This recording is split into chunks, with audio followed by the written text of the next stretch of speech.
Hello and welcome to the Gangcast, aka the Games and Not Games podcast. I'm Jan Garcia, and joining me, as always, is Isaiah Smith. Hey, how's it going? How you feeling? I feel pretty good. I was a little worried putting on the sweater. As you mentioned, I run hot.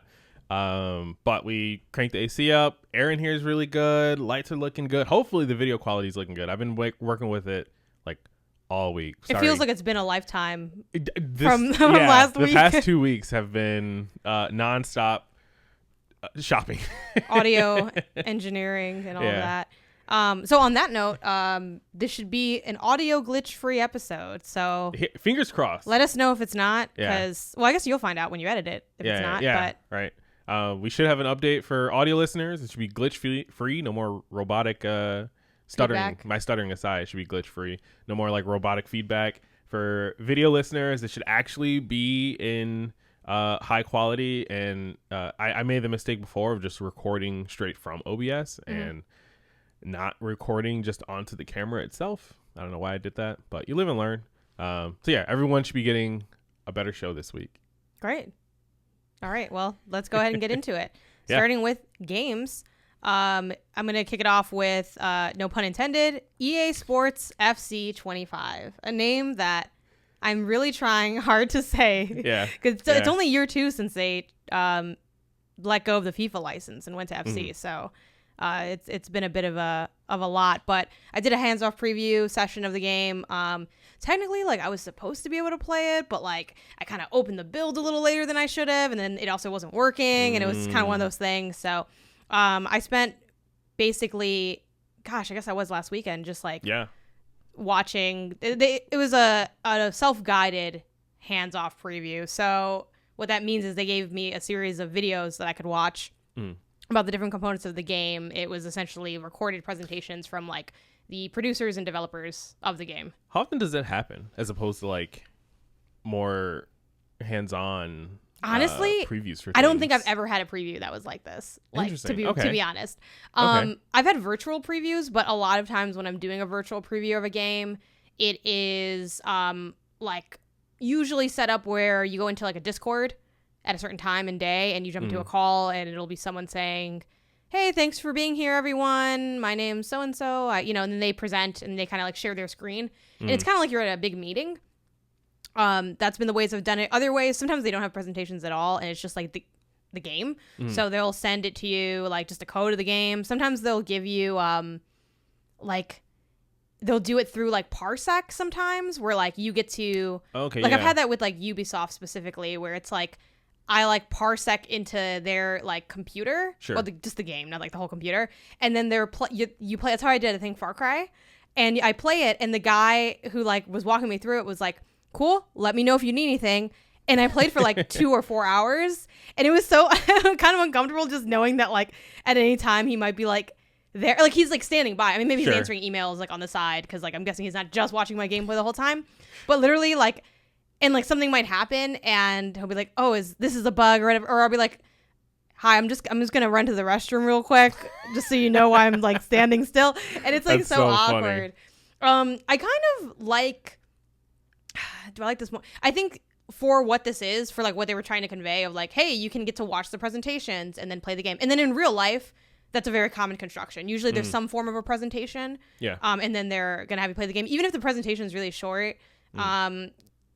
Sometimes like the presentation might just be like, what are you going to play? Like for Alan Wake, I think they were like, okay, you are going to be playing this section of the game and it's here. For those who don't know, Alan Wake is blah, blah, blah. And then they sort of are presenting that aspect, but it's more focused on the build, while this is more like them talking about what's in the game. But it's I kind of like that it's self-guided though, because otherwise I'd have to like be on a call for like 4 hours and then also like taking the notes really quickly. So for what this was, I preferred it, but I would say I think it's the only time that I've personally had this kind of virtual preview experience. But it sounds cool. It sounds like a webinar. Yeah, and I can imagine the benefit of, because it's self-guided, it's like, oh, well, you could always go back and like reference videos again or rewatch things. Or and I rewatched a lot of stuff. I was working on this for like, how many hours would you say I was like away in the apartment working on this? I feel like it was a while. Yeah, I would say between the 2 days, at least like an easy 10 hours, 12 hours. No way. Nah, that's like too much. Maybe for writing and for stuff like, too. Yeah, that's because the videos like were only like everything. In total maybe like 2 hours. I would say like they were around 30 minutes each. And there were like 4 of them, but it took me a really long time to. 30 minutes. Oh. Yeah, they were only 30 minutes. That first one was really. Maybe I just see like the same like I don't know. Maybe you're like rewinding or something. And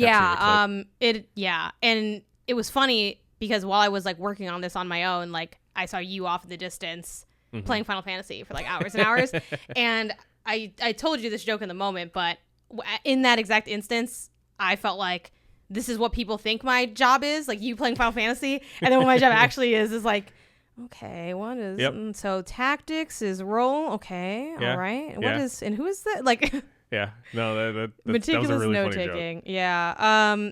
So anyway, did that session, wrote a little something for Pen to Pixels, the site that you built and designed, where all my work is. So if people want to read more about like some thoughts I had on what I saw, you can check it out there. The article I wrote was EA Sports FC 25 Rush replacing Volta will make for a better game but a worse franchise. If you don't know, such a good title. Thank you. If you don't know FC 25, a lot of those words didn't mean anything to you, but essentially they have a new Rush sort of sub mode within the game. And they no longer have Volta, which was like a standalone street soccer kind of mode. So I focused my article on that, even though there was a lot of things I wanted to write about. But we'll get more into this in the not game section, really trying to hone in and be like, okay, this is what I'm producing. There it is. So if you're interested in it at all, check it out. And if you're not interested, click the link anyway, leave it open, scroll down, leave it open. Don't hurt the bounce rate by clicking and leaving. Like a lot of people think, I gave you the click. You got to stay for a little while or else the bounce rate is like, people read your article and they hate it. They leave right away. So leave it open, scroll, it's the same analytics on my end, whether you actually read the article or not. But I want to talk about FC 25 with you and ask like, are you like looking to play this year? Like you got into soccer pretty recently. So like what's been your history with the game, like the video game and also like the sport? Yeah. So I guess starting with the game, because technically that was my first foray into the sport. I mean, even back in like, high school, college days, I had friends who would play FIFA and like I would watch. I didn't know the sport of soccer, so I couldn't tell you like what was going on or who was winning or anything like that really, right? Outside of, the number, team A's number is higher. Yeah, big number go up or little number go up. But like it wasn't until I met you and, we lived together and, you introduced me to the sport of soccer more. And watching you and Edwin play FIFA would be like, oh, okay, cool. Like I'll come into the living room, watch you guys play for a little bit. It'd be fun, cheer. So much. Yeah, someone to score, the other person gets super salty and everything like that, right? The usual. But it still didn't like click with me until maybe like the middle of last season. I started watching MLS with the LA Galaxy after being down here in LA for a bit, and that was when like I first started to like learn the sport of soccer and like the rules, the positions. I'm still very, very fairly new. I still don't see a lot of things. Like I don't have that soccer eye. Yeah. But I do know the players. I can like see some plays as like leading up to a score or something, and that's like really cool, by the way. But it wasn't until like I really started to like get my legs with like soccer as a sport that I then got interested in the games again. So it was like a little back and forth there. I'm totally interested in playing FC 25. Like I think they gave us FC 24 on PlayStation Plus. Yeah. And I know you had it already. They maybe even gave us like FIFA 23. I think they give them usually at some point. Yeah, like in right. The bundles, and I think EA Sports, like as a division, usually even with 2K, like at some point they're like, here's the old 2K that everyone already bought. Yeah, like, right. If you don't have it, I'm not gonna lie, that's some of my favorite ways to play sports games. Is like it finally comes to PlayStation Plus or Game Pass or something, and I'm like, you know what? Yeah, let's try PGA Golf Tour. You got really into PGA Golf Tour. PGA is so fun. But do you know really golf? Like, no, not at all. So like, what's playing that game like if you don't know? It's Well, I know the concept of golf, which is enough that you need to play that game. Okay. You know that when you're far away, use a big driver to like get closer to the hole. When you're close and you're on the green, you can like putt it in. The game is just really fun. Like I'm not a golf person. I don't know golf. I don't follow golf. But the PGA games, especially if you can get them on like PSN or like I said, Game Pass or something like that, try it out. It's super fun. It's an easy afternoon. Was there like, because golf's a solo sport, correct? It's like not like there's team. It's like competitive, but it's not like a physically competitive kind of well, like yeah. But I mean, like there's just like that one like, did you have a favorite golfer that you got from like your time playing that game? Like the way you might get a favorite team. You weren't like, oh my God, Schmitty is like, that's my boy. They have golfers that you can play as, if I'm not mistaken, but I just made my own. Like, you designed my own Isaiah. You were Isaiah avatar. golfing. Yeah. Have you golfed in real life?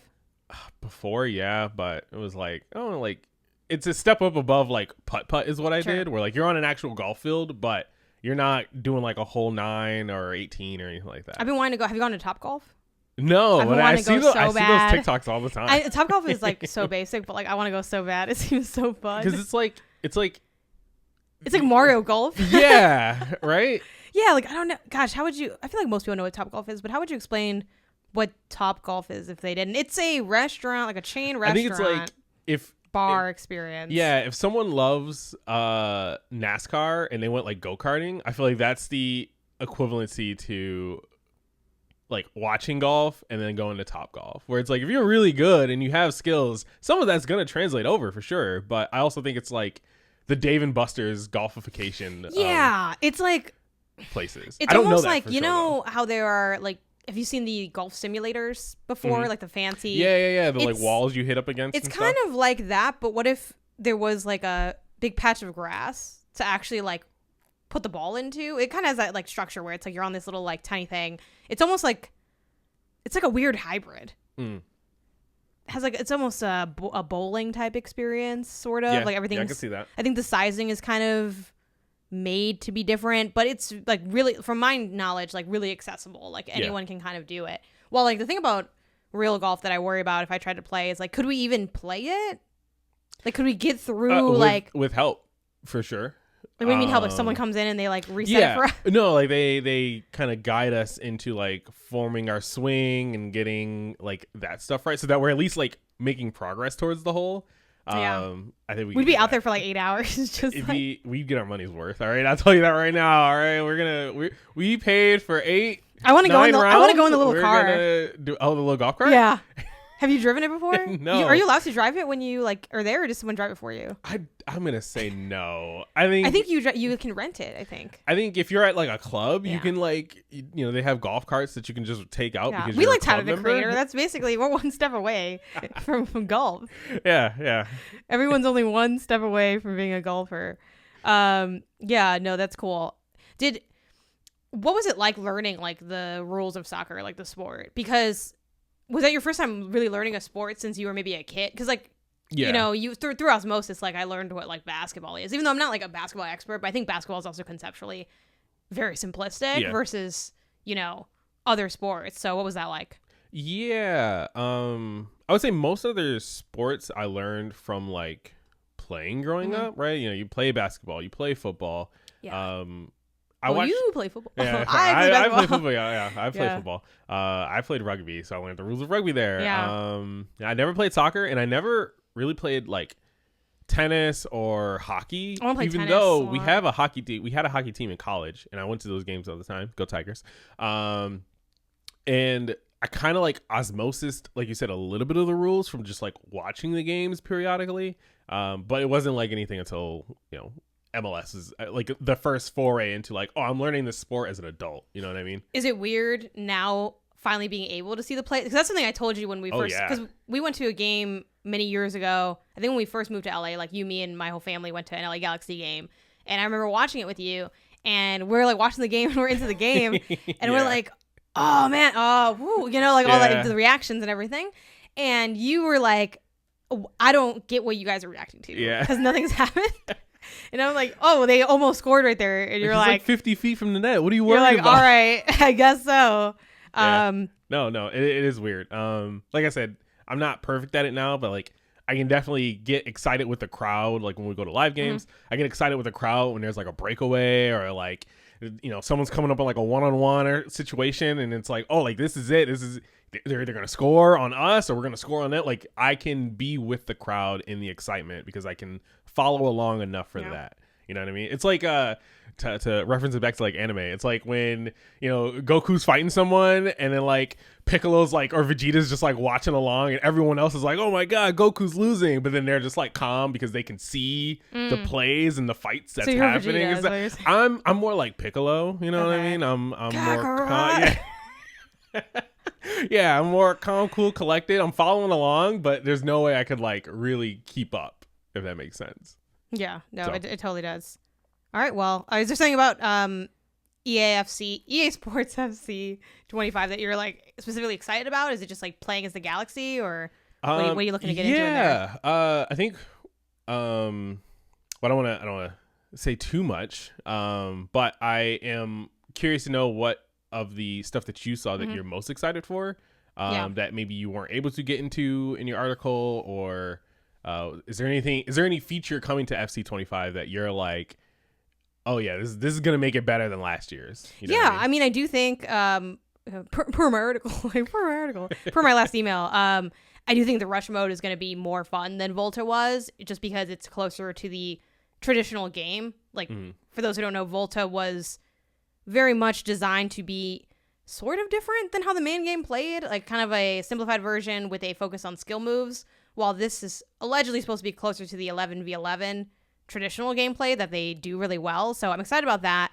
And Rush is cool because it's just like quick, you're on the ball. It's a 5v5, so it's much smaller than what your traditional match would be. But I'm also really excited about the FCIQ that they are really promoting. This is a revamp of their tactics and positioning system. So historically, they've like been adding in systems over time. So a long time ago, you might have heard them say hypermotion, like as their big thing that they were pushing. Then they pushed play styles. This is like the next iteration of that. So if a player role is what they're like on the ball, these are off the ball. Player roles are off the ball skills, while like play styles are on the ball skills. So what that means is, like, to your point, where so much of soccer, and this is something a lot of people don't understand if they don't watch soccer or they don't like soccer, they're like, I don't get it. Like, there's like 2 goals, 0-0. How can that be exciting? Even though, let's be real, American football, the only reason the numbers are so high is because y'all made it count for like 6 or 7. If y'all made that just one, sure. So let's not get I think that's something a lot of people forget, because you glance at so many other sports and like, yeah, football's like 21-7, but that's, what is that, like 3? Yeah, it's like touchdowns versus 1, you know? It's like in the field goal, but if you're close enough after scoring, you're like gonna make the field goal. Or at least how it was when I played Madden 03 back in 2002/3. So yeah, like I think that actually kind of highlights perfectly what you mentioned, where so much of soccer is how you're moving off the ball and then executing, you know, when you get on the ball. So I'm excited to, like, specifically with, now that we've gotten to know the LA Galaxy more, because for me, I've like always liked the Mexican national team. I've watched a bit of Liga MX. I've watched a bit of Chicago Fire when I lived there, but I've never fully committed to consistently watching a team enough to really get to know the players on a deeper level. Like, this is the first time now that we have, you know, the Apple TV MLS pass or whatever, where I'm like, okay, Ricky Puig, like I love Ricky. We love Paintsell. I'd say those are top 2, probably, you know. Peck's grown in the ranks. I love, you know, I'm a Yoshida defender, even though you're like, I don't hate Yoshida, but you always mention that he's old. I like Yoshida. You mention that he's old, and I know he's like, old. He's soccer old, right? It's like LeBron. LeBron's old. Like, I still love LeBron, but yeah, I love Yoshida. I love that whole team. That team is really fun. So they are really fun. Now that I have those, like, key players that I love from the Galaxy, I think it'll be fun to, like, go in and see, like, what little, like, settings can I change them to? Because basically what they've introduced is you can have, you have your player role, you have, like, focuses within that role. So, like, a role is, like, it's basically kind of like the position you play. Like, every player has a role, and if you're really good at your role, you have, like, role plus is how it's labeled. And if you're, like, Messi, I'm guessing, it says role plus plus. So that's, like, world-class athlete. It's literally the plus system I joke about with. That's so funny. And then if you're out of position, it's a simplified version of that role. So. Okay. And that's kind of the tough thing with, like, something like FC 25, where it is still trying to replicate realism. So it's not like, I'm going to set everyone to striker and, like, we're going to score like crazy, because, you know, some players might not be as skilled in that role, and it's still accounting for that. But there's also like focuses that you can have. So like an example is like a role might be Shadow Striker, which is an attack-minded midfielder who plays in the hole behind the strikers. And it says their well-timed runs into the box will result in plenty of goal scoring. Then you can set their focus to like attack. And when it's set to attack, the Shadow Striker will focus on making late runs into the box, filling the space behind the striker. And something I really like about FIFA / now called FC in general is I think they're really good at surfacing information and also making it so that if you generally know what has to happen, you can like play the game. Well, I think with something like Madden, which is still like a straightforward thing you have to do, because there's like plays you select and this other layer, I do think, and sure you can like ask Madden. That's like what I would do when I was a kid. I'm like, I don't know. Same.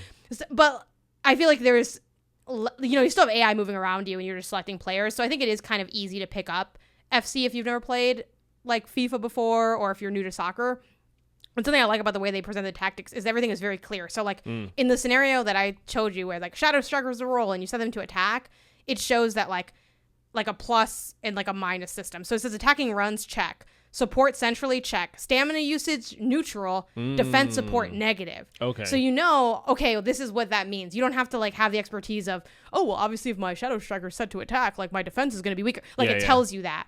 And then without the ball, what that example is like, they're always looking to attack. They have a strong build-up play. They consume little energy, but they're vulnerable to wing play. Their defense is easy to overload, and they're a compressed team. So like that is like that scenario. Gotcha. Okay. And I think that's really cool. How much am I going to play with those settings? I'm not really sure, but that's probably like one of the most exciting things to me just because I thought it was, really interesting. And then for a dumb thing I'm really excited about, my number one pop for this that no one's talking about is now when you do the goal celebrations, like some stadiums, not all, will have mascots in the stadium. Sure. And you can celebrate with the mascots. So it's like you can do like a little dance and then they'll dance with you and it's so stupid. I'm like, that's so funny. I love that. It's so good. Like I love the dumb stuff they have in here. Is it like do you know did they ever go into like is it like actual kind of like culturally celebrate like if you're in Miami and you're playing as Miami FC or something like that and like you do the celebration, is it like the actual celebration that like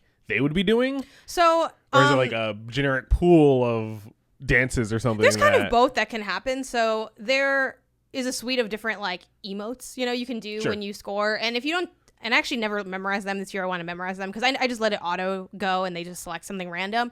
But a lot of the moves are taken from like players, and one thing they show a lot is like side by sides of players in real life moving and then them moving in the game, and it's often like a 1-to-1. So that's pretty cool. Both and that's true for like how they move on the ball and off the ball, but also like for the celebrations where it's like, oh, you see them doing like, especially if someone has like an iconic thing, like I hope they put Ricky Puig's to tie back to the anime when he did the the Kamehameha when he did that when so he had his sick. blonde hair, like that would be so fun. Such a good moment. I don't know if that is that like is there copyright issues with him doing that? I don't know if that's like, can you copyright like putting your hands together and going I'm gonna say no. I don't think so, right? We'll have to ask Haley. Yeah. Haley from over at MinMax, video game lawyer. Maybe she knows the. I mean, this is nerdy enough. The legal that you ramifications of like, could they put that in the game and is that fine? Like, I don't know, but yeah, they do actually draw on players' celebrations. Okay, that's cool. And something too that they're always trying to build on is, creating that atmosphere of like what it's like in the stadium. So I don't know if they have anything like fan chants in there, but those are the kind of things they usually look. Oh man, that'd be sick. Yeah, like I don't think they have that in there, but I don't remember. But that's the kind of stuff that they look towards, like when they're. And that's the thing with like something like these EA Sports games. I think a lot of people who don't play them are like, it's the same game every year. Like you could just drop an update. But they do things under the hood to tool like the movement and the feel, and then they also do things to like expand further in all of the aspects of what the game experience is like. You know what I would love in a game like this, and I always like think of like my own like backseat developer ideas. I would love like a mode, like a spectator mode, where I can like be in the stadium, I can walk around the stadium, I can get like food, I can like hang out, like so like a Sims kind of like a and they EA does Sims, like a Sims collab like mode. That would be like almost like build your own stadium, even like that could also be cool. But that's now we're getting into like stadium. And they have like you can be a coach and stuff. But I want to be a fan in the stadium, yeah. But like, it's like for free, like experience. And then imagine that you go hardcore. Like let me drive all the way to my house. Okay, all right. like GTA style driving up there. That would be really fun. Yeah, you wait 30 minutes to park, and then you gotta get through the line. Look, I am not at all saying that the people that work at EA Sports are listening to my podcast and reading my blogs. But what I am saying is that I made an article many years ago talking about the dumb rules that me and my brother Edwin play, like for fun to make the game more interesting. Mm-hmm. Not too long after that, they come out with house rules where they have stuff like the 2 points for the whatever, and I'm like, this is exactly the kind of thing I was asking for. And on Kind of Funny Games Daily, I mentioned when I read the story about MLB adding something to like their game, mm-hmm. I was like, they need to put Ted Lasso in FIFA. Ted Lasso needs to be in FIFA. And what came to FIFA?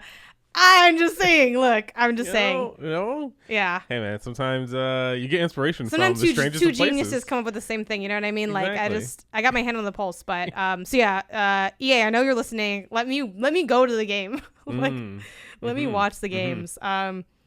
Yeah, that would be really fun. It'd be stupid, but I like stuff like that. That sounds fun.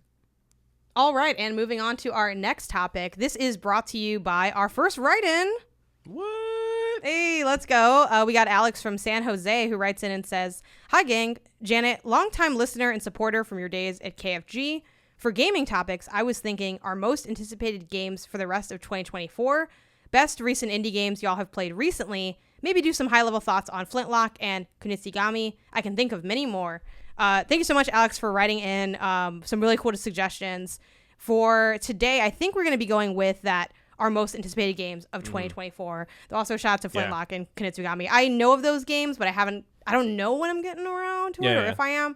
And indies, I'm sure we'll, integrate as we do what we've been playing, but definitely something to be thinking of. But our most anticipated games of 2024.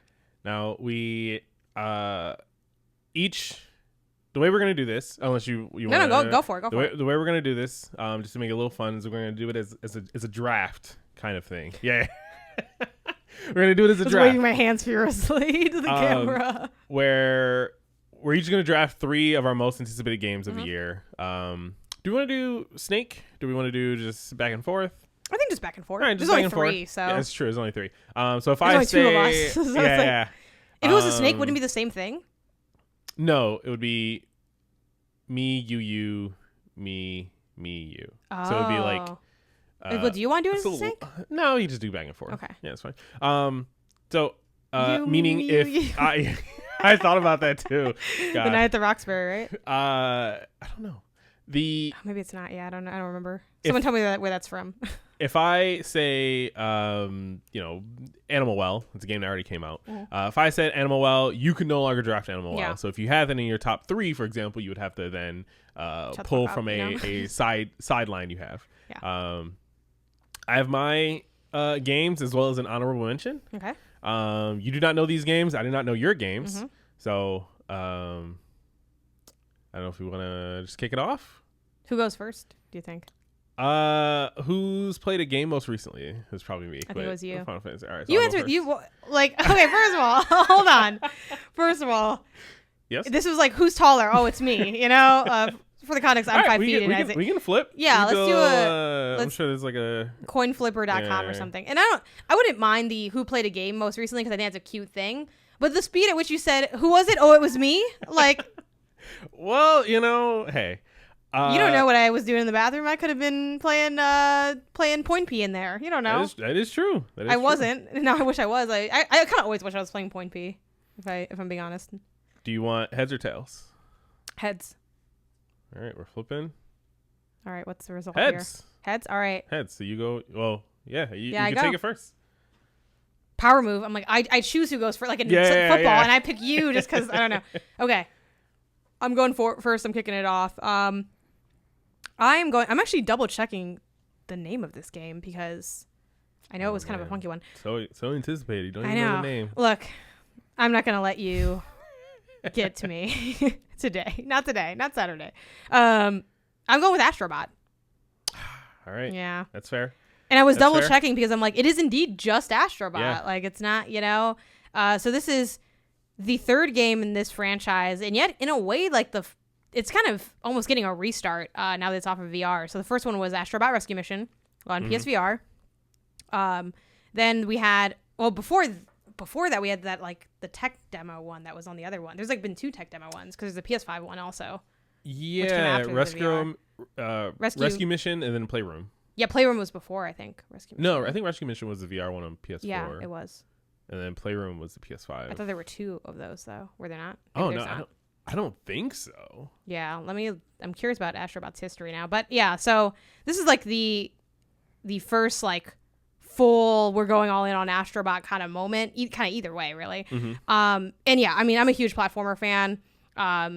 Like platformers are my favorite genre. It's a super underexplored genre in the modern era because like there just aren't as many. And these games are incredible. The VR game, I love that game so much. I made you play that game. Yeah, it was a great time. You know, if it wasn't for me, that wouldn't even be on your list. I don't know what you, but yeah, it's so special and joyous. I talk about this all the time, but I think Astrobot really exemplifies what the joy angle in platforming looks like. It's beautiful to look at. It feels great to move. I think they do a great job having a variety of move sets for Astro. So, you know, you have like the punch, you have the sort of jump in the hover situation. And then there's also these different, at least in Playroom, that was like the PS5, like tech demo E1, they had these different, almost like vehicles you could have or like suits and things where they kind of were playing with the different things you can do with like that controller. I think this team is just so smart. They really maximize ideas, and I think that's the key to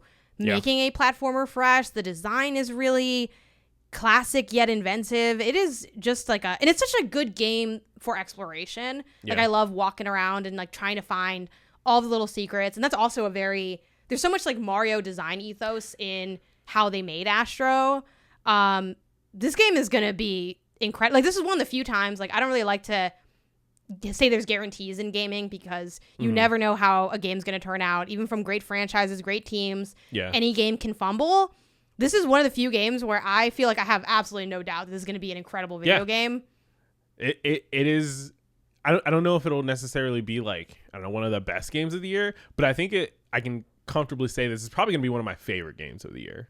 Like Astrobot is so fun. Like you said, the little Easter eggs, the little jokes they have, the change up of mechanics, all of it is like so varied and fresh in the moment that it just feels joyous. You know what I mean? Damn, I'm pretty. Was that your number one? It wasn't my number one. It was my number 2. Okay, that was my number 2. So I'll take my number 1. I'll sneak in and grab my number 1 with Metal Gear Solid Delta Snake Eater. I guess, although technically it doesn't have a release date, I don't think, but it does have this year as the release year. So I figured that counts. I love Metal Gear Solid.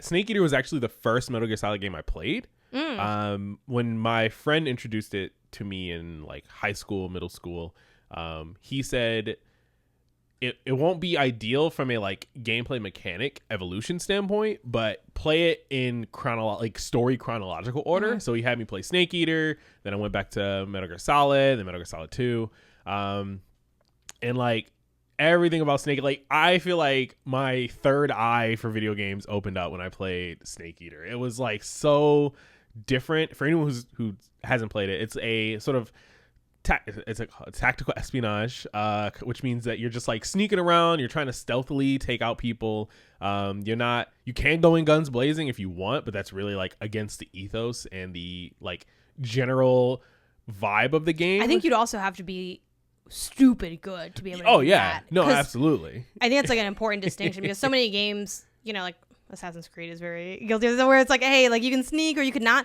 and you could really do anything because it's like not that hard. Like this is a stealth video game. Yeah, and you really need to be doing the stealth video game. Yeah.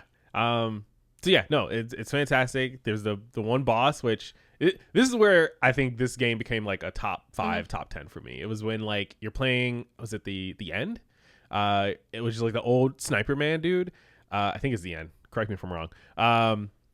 But like when you're fighting him, it's kind of in this jungle. It's like a sniper off, right? Yeah. Have you played? Yeah. Okay. So for people who don't know, that you're like in this jungle but I don't really setting. remember it very well. Gotcha. So you could be saying completely incorrect things. Totally making up things. I'll go over what I remember in my excitement once you're done with your spiel. Yeah. So you're going to like a sniper battle against this old guy who they like kind of almost like brought out of retirement just to try and take you down. And an idea in the game is that like one of the things you can do, similar to like a Psycho Mantis, which I know a lot of people have probably heard about from the first game. In this game, if you change your system time to like 2 weeks in the future, then the old man dies of old age and you don't have to like really fight him in the game. And like it's just like those little things that Kojima does that like adds these like fourth wall breaking elements to games that is just like so interesting, so creative, so intriguing, and just like it captures me. I'm a Kojima fan through and through. I too am a Kojima stan a little bit. Like, and look, it's an important like Princess Beach. Yeah, for the Princess Beach. I didn't play Death Stranding yet. The fact that like, look, are we getting well written women characters? I'm gonna have to say no, right? It's like okay, on the whole, holistically, there is room for growth. Is the nice reading of Kojima's work, but yeah, like I've loved Metal Gear forever. I still really want to go and actually like really finish the series because I really only played like 2 and 3. Like I didn't play 1. I didn't play 4 or 5. We have them. I have them on like I know, but 3 different consoles. The thing is, I'm like putting it on like a big thing where I'm like, okay, well I gotta go through. Maybe that's what we talked about playing that together as a potential. I would love to do that. Yeah. But 2 is one of my favorite games of all time, and 3 I also very much enjoy, just because I think what was really fun for me about 3 was the fact that the stealth had kind of so much more going on because of the environment, it being in the forest. Yeah. And it kind of had, it's funny because this game is way earlier than this, but it kind of reminds me of the Tomb Raider game where she's like in the woods. Like it's like 2018 or something like that. And it's like, oh, there's like, she's fighting that bear and stuff. Help the bear. Talk about the man or bear. Like she went up against the bear in that game. Oh my god. A weirdly timely game for today's discourse. But the forest aspect I think was really fun because you had like that camouflage layer, and I thought that was so cool. Yeah. And you get to wear a hat that looks like a crocodile, and you get to be with it, true. or an alligator. I forget what one is different than the other. Whatever. Don't at me on that. But I thought that stuff, like just the environments were so fun, and I think the cinematics in like those Metal Gear games were always so exciting and over the top. Like the cutscene that happens on that bridge, it's like, oh my god, like I don't know. It's a really fun time. So I'm excited for that one as well. Even though I don't know if I'm gonna save that, like what I'm gonna do, since I want to like kind of go back and play them all. We'll see. I say start in do it like me. Start in chronological story order. It's fun. It would be the easiest. Because what is that? You said that 3 is first then. Yeah. Okay. Yeah. We're not gonna like we'll skip the Metal Gear stuff as well, so you can just jump straight to like Metal Gear Solid. Right. Did you ever play the like the other games that were like on the PS I played some of the Vita PSP ones. What is it? There's Spec Ops? No. I forgot what something Ops. Black Ops? No. No, definitely not Black Ops. It's something Ops. Maybe it is Spec Ops. Portable Ops. There we go. The Metal Gear Solid Portable Ops. Played some of that. There's also like a card game. I think it's like kind of like there's like a bunch of games because there's like Metal Gear Rising. Like I played a little bit of that. I own Rising. I haven't played it. That's like with Raiden. I don't like Raiden. Full cyborg. Well, I was thinking just said 2 is your favorite. Yeah, but I hated Raiden. Oh, that's fair. Like right, fair. He was like such a little bitch. Like in my mind, maybe as an adult, he was like my first Chadley, Raiden. Like oh my god. Because I hated like I distinctly remember him having this phone call because he would always call his fucking girlfriend. Yeah. Or his girlfriend would call him. I don't know what was going on. Yeah. And then she was like, I remember this one because this is when I decided I can't stand this man in this game, even though I love the game. But I'm like, oh my god. Where she's like, what do you think about when you're defusing the bombs? Do you think of me? Also, girl, why are you asking him this? What is going on? Why did you ask him this? And he's like, I try not to think about anything. And it's just like something about it. Like I just couldn't. So funny. I just couldn't. Like just like his like I feel like yeah like. It's like you have this really cool character, and then you have Raiden. It's like Raiden is like the little brother who's like, only if Raiden can come. It's like, what is this? Fair enough. I was thinking of Peace Walker was the game I was trying to think Peace of. Walker was also great. Yes. I've heard good things about Peace Walker, but I never played it. But played Peace Walker. Peace Walker's great. Yeah. Recommend it. There's a couple. If we can find them on PSP, those are like a couple games I would love to get. Even though like I think some of those you can play elsewhere now too. Sure. Still. All right. Asset was the other one that I believe I liked. I think it was like Asset 1 and 2. Anyways, back to you. To number 2. I'm going with The Legend of Zelda: Echoes of Wisdom. Did you know this one too? Fair. What number was this for you? 3? 4. 4. So See, you ain't even really like these games. Well, look, you just don't want me to have the same game taste as you. I don't know. So, The Legend of Zelda: Echoes of Wisdom. I don't think we talked enough about, and when I say we, I mean societally. We did not talk enough about how cool it is that you're playing as Zelda, because I feel like that we've been asking for that forever, and I think when this dropped, we're like, wow, you can finally play as Zelda. And I think that's where the conversation stopped. Yeah. Which is kind of fair, because it's like there's not really much else to say other than like, yay, I'm excited that you can play as Zelda. But this game looks so cool. I love the art style they're doing it in the vein of that art style of the Link's Awakening remake. And I thought that game looked really beautiful, but it ran really badly. Like the frame rate in that game was really bad. So I am a little nervous about the frame rate on this game, because same art style, same console. I'm like, hey, like y'all messed it up once. Like, how's this gonna go? But also like the other thing with Link's Awakening is, even though they did modernize it, it had so much like still old design ethos that I found it, for me, it was too complicated to really get through. Like, I did get to that point where I was just reading a guide, and at that point, I'm like, you know what? I personally don't want to play this game anymore, because I don't get to I don't mind using a guide to help me with some puzzles. Yeah. But I'm like, I can't, it's kind of why I got so mad at Animal at the end. I'm like, just sim to end. Like, I can't finish it. And I got so far in Link's Awakening too. Like, honestly, I should have just finished it. I think I sold it back to GameStop. I don't remember, but it doesn't matter. This game looks rad. It has like the fact that it also has this weird energy to it of like Zelda making chili chairs and doing stuff. It's like, what's going on? The memes in this game have been incredible. Like, have you seen the one where she's building a chair and Link is screaming for help, and she says, "I'm coming, baby girl." Yeah. It's so funny. That's why I'm excited for this game. But what about you? Even though you clearly don't care about this game because it's before, but what did you? I do. I just put some other games ahead of it. To me it seems like so Zelda's another series where I got introduced to it fairly late. Like a lot of people, I hadn't started Zelda until Breath of the Wild. That was my first Zelda. Since then, I've gone back and I've played a couple older ones, right? The Wind Waker, the Link's Awakening on the Switch. Which one was it? The one on GBA? Ooh, there's a lot. Minish Cap, but then I think there's also something else I did on GBA. You never did Four Swords. You never did. I'll look around. Anyways, obviously in Tears of the Kingdom most recently. I've played a couple Zelda games, but I'm more of a like new Zelda fan than like a classic old school Zelda fan. I am interested in this not because of the actual Zelda stuff, but because Nintendo's doing a sort of like almost like Little Big Planet approach to the gameplay, it seems, where it's like you can take these like snapshots of things and then use these snaps like recreate these stickied objects together later on. Or I guess you can almost say it's just like Tears of the Kingdom in that sense, right? Where it's like, oh, like if Zelda had like the hand to recreate things, what do you do then? Yeah. And so it's like, all right, well, that sounds interesting. Like, I'm interested in that. I don't think the puzzles are going to be that wavy like in other Zelda games, like these other like kind of like top downy grid based Zelda games. I do think though the like actual gameplay and mechanics and challenges that you face are going to be really interesting and allow for such like a varied approach from player to player. So that's what I'm interested in.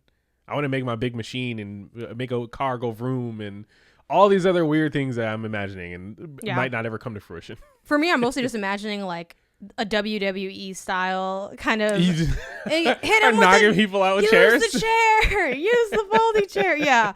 Well, I know mostly it's used for traversal. I mean, it is used for like they do have some combat implications with the crates and things too. But I just want to hit like you can either make or like copy over a bed. Like I want to just like slam a bed over someone's. That sounds cool. Yeah, I guess like. I know there are some like gameplay clips out there because when they announced it, they showed some gameplay, but I've stayed away from all that.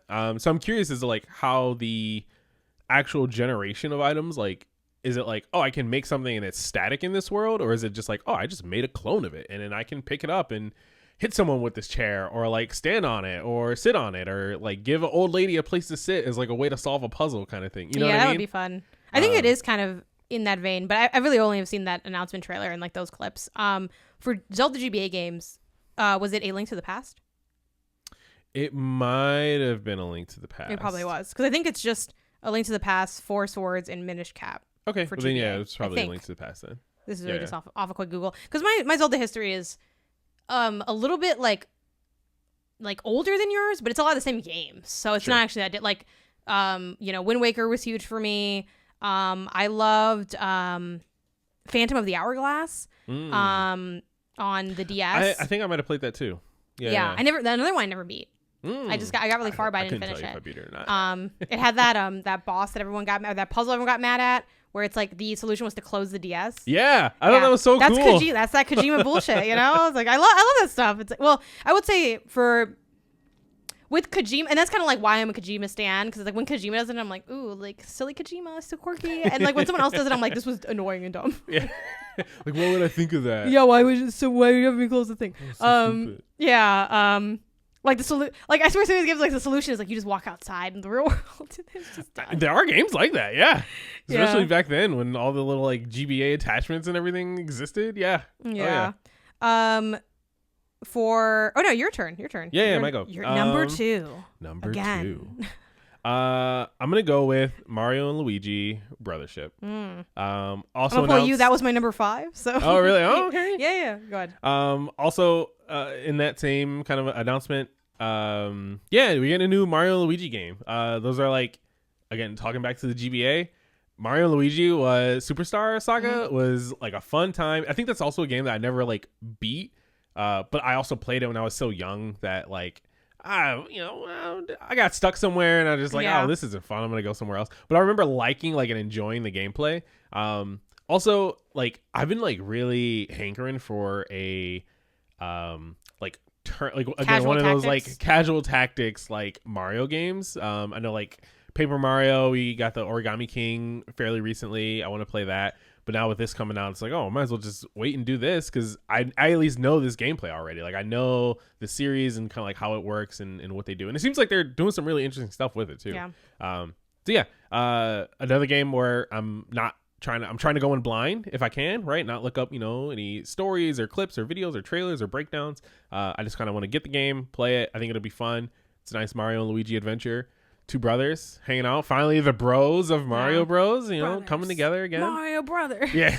Super Mario Brothers. Go see the Hot Damn I Rock video. It's so good if you guys don't know what we're referencing. Super Mario Brothers. I also like these games a lot. Mario and Luigi, for me, the main one I played was Bowser's Inside Story, which was really fun.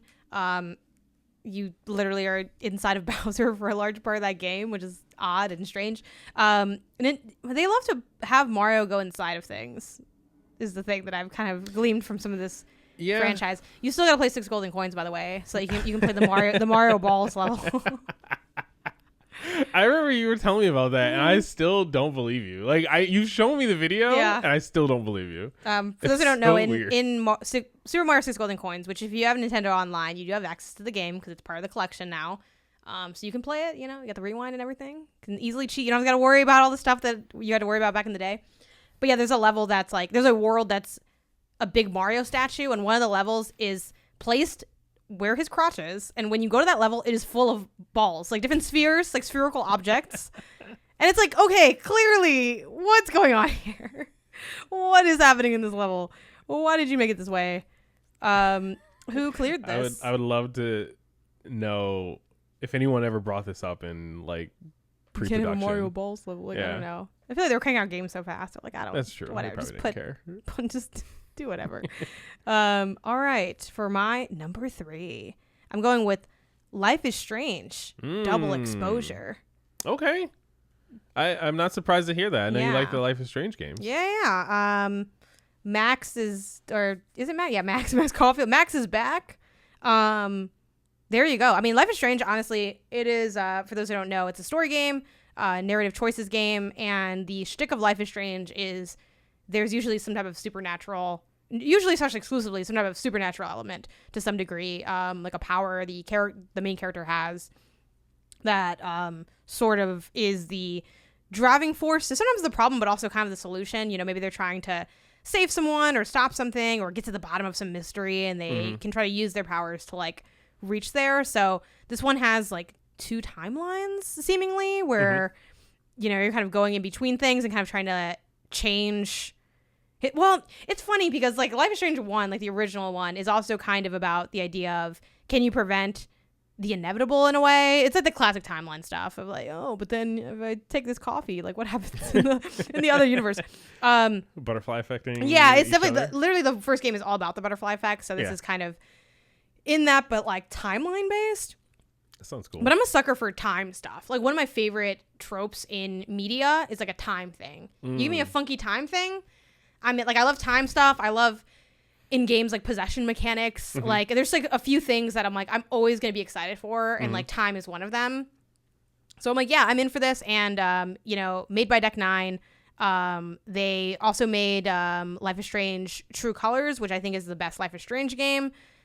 Again, the history of the franchise is kind of messy because it's like they had like a different studio before, and then that studio sold the rights, and then someone else took it. So it's kind of, it's been a, I don't want to say tumultuous because it's not necessarily like it's been negative, but it's an interesting history with this franchise. And I know some people are feel some type of way about them. Oh, they're bringing Max back, but they didn't actually initially write Max, even though they did like Before the Storm, which also had like the characters from Life is Strange. So I don't know. That's the kind of drama behind it. But I'm excited because this is a studio that's made really good story games, really good Life is Strange games, and they're making another Life is Strange game. So the fact that it has Max is neither a pro nor a con for me. Sure. It's kind of neutral to me. I just want a good story and a good game, and I feel like this is a studio and team that generally provides that. Deliver. So yeah, so I'm excited. Again, nothing's gonna make me as confident as Astrobot, but I'm looking forward to Double Exposure. And these are fun games to like talk to other people about too. So sure.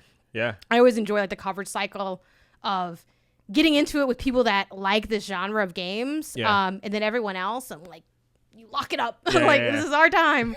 So yeah, that's my number 3. Nice. Are you would you say of these like of the companies who have done Life is Strange? Yeah. Is this because I think it's split between 2? Do you have like a personal favorite where you're like, oh yeah, this team they picked it up, they're going hard with it, or is it more of a? Yeah, so I mean it's really just Don't Nod in Deck 9. I think Deck 9 has it over Don't Nod at this point. Because I'm thinking who made Life is Strange 2. I never actually finished Life is Strange 2. That was the one with the brothers. It's really good. I just didn't end up finishing it. That one was still Don't Nod. So like they've done, and like for a while that was really up there. Captain Spirit is also a really high one for me, and that one was also Don't Nod. So like Don't Nod definitely has sauce. Like gotcha. They're a really incredible studio when it comes to storytelling. I do think in recent history, Don't Nod has gotten kind of messy to me in terms of what they're putting out there. Like they had gosh, what's that? Tell me why. Yeah, Tell Me Why. Yeah, which you could not review that game without people just singing that song to you. They had like Harmony, Fall of Reverie, which I only played a little bit of, but I was kind of like meh. They had Jusant, another game that like I know a lot of people love Jusant, but I'm kind of like great. I think it's a fine game. Like it's okay. Oh, that was great. That's fair. I think it's enjoyable, but it's not. It's kind of like it's not that it wasn't that interesting to me. But you beat it. So, I love the game. It was fine. They had Banisher's Ghost of Eden. I didn't play that, but I'm actually really interested in that. Even though that game also seems like it was. I drafted that game. Good. I want to play it. Yeah. Like it's good. Like that's the vibe I get from people that have played it. But it sounds very interesting. Yeah. And they're coming out with Lost Records soon, which is another game I'm excited for. Honestly, that could have if this Life is Strange game didn't get announced. Lost Records Bloom and Rage by Don't Nod might have been on my list. But the funny thing about that game is Don't Nod has gone like very much on record, at least before, and said, we don't want to be known as Life is Strange Studio. We don't want to make Life is Strange games. We want to do our own stuff. And I think they're totally doing that with a lot of other titles they're making. Like, Jusant and Banishers are totally different types of games. Very different types of games. But then at the end of the day, it's like, where did all this lead you? Back to Lost Records, which is just Lost Records looks like a Life is Strange game. And like Tell Me Why very much was a Life is Strange game that just didn't have the name Life is Strange in it.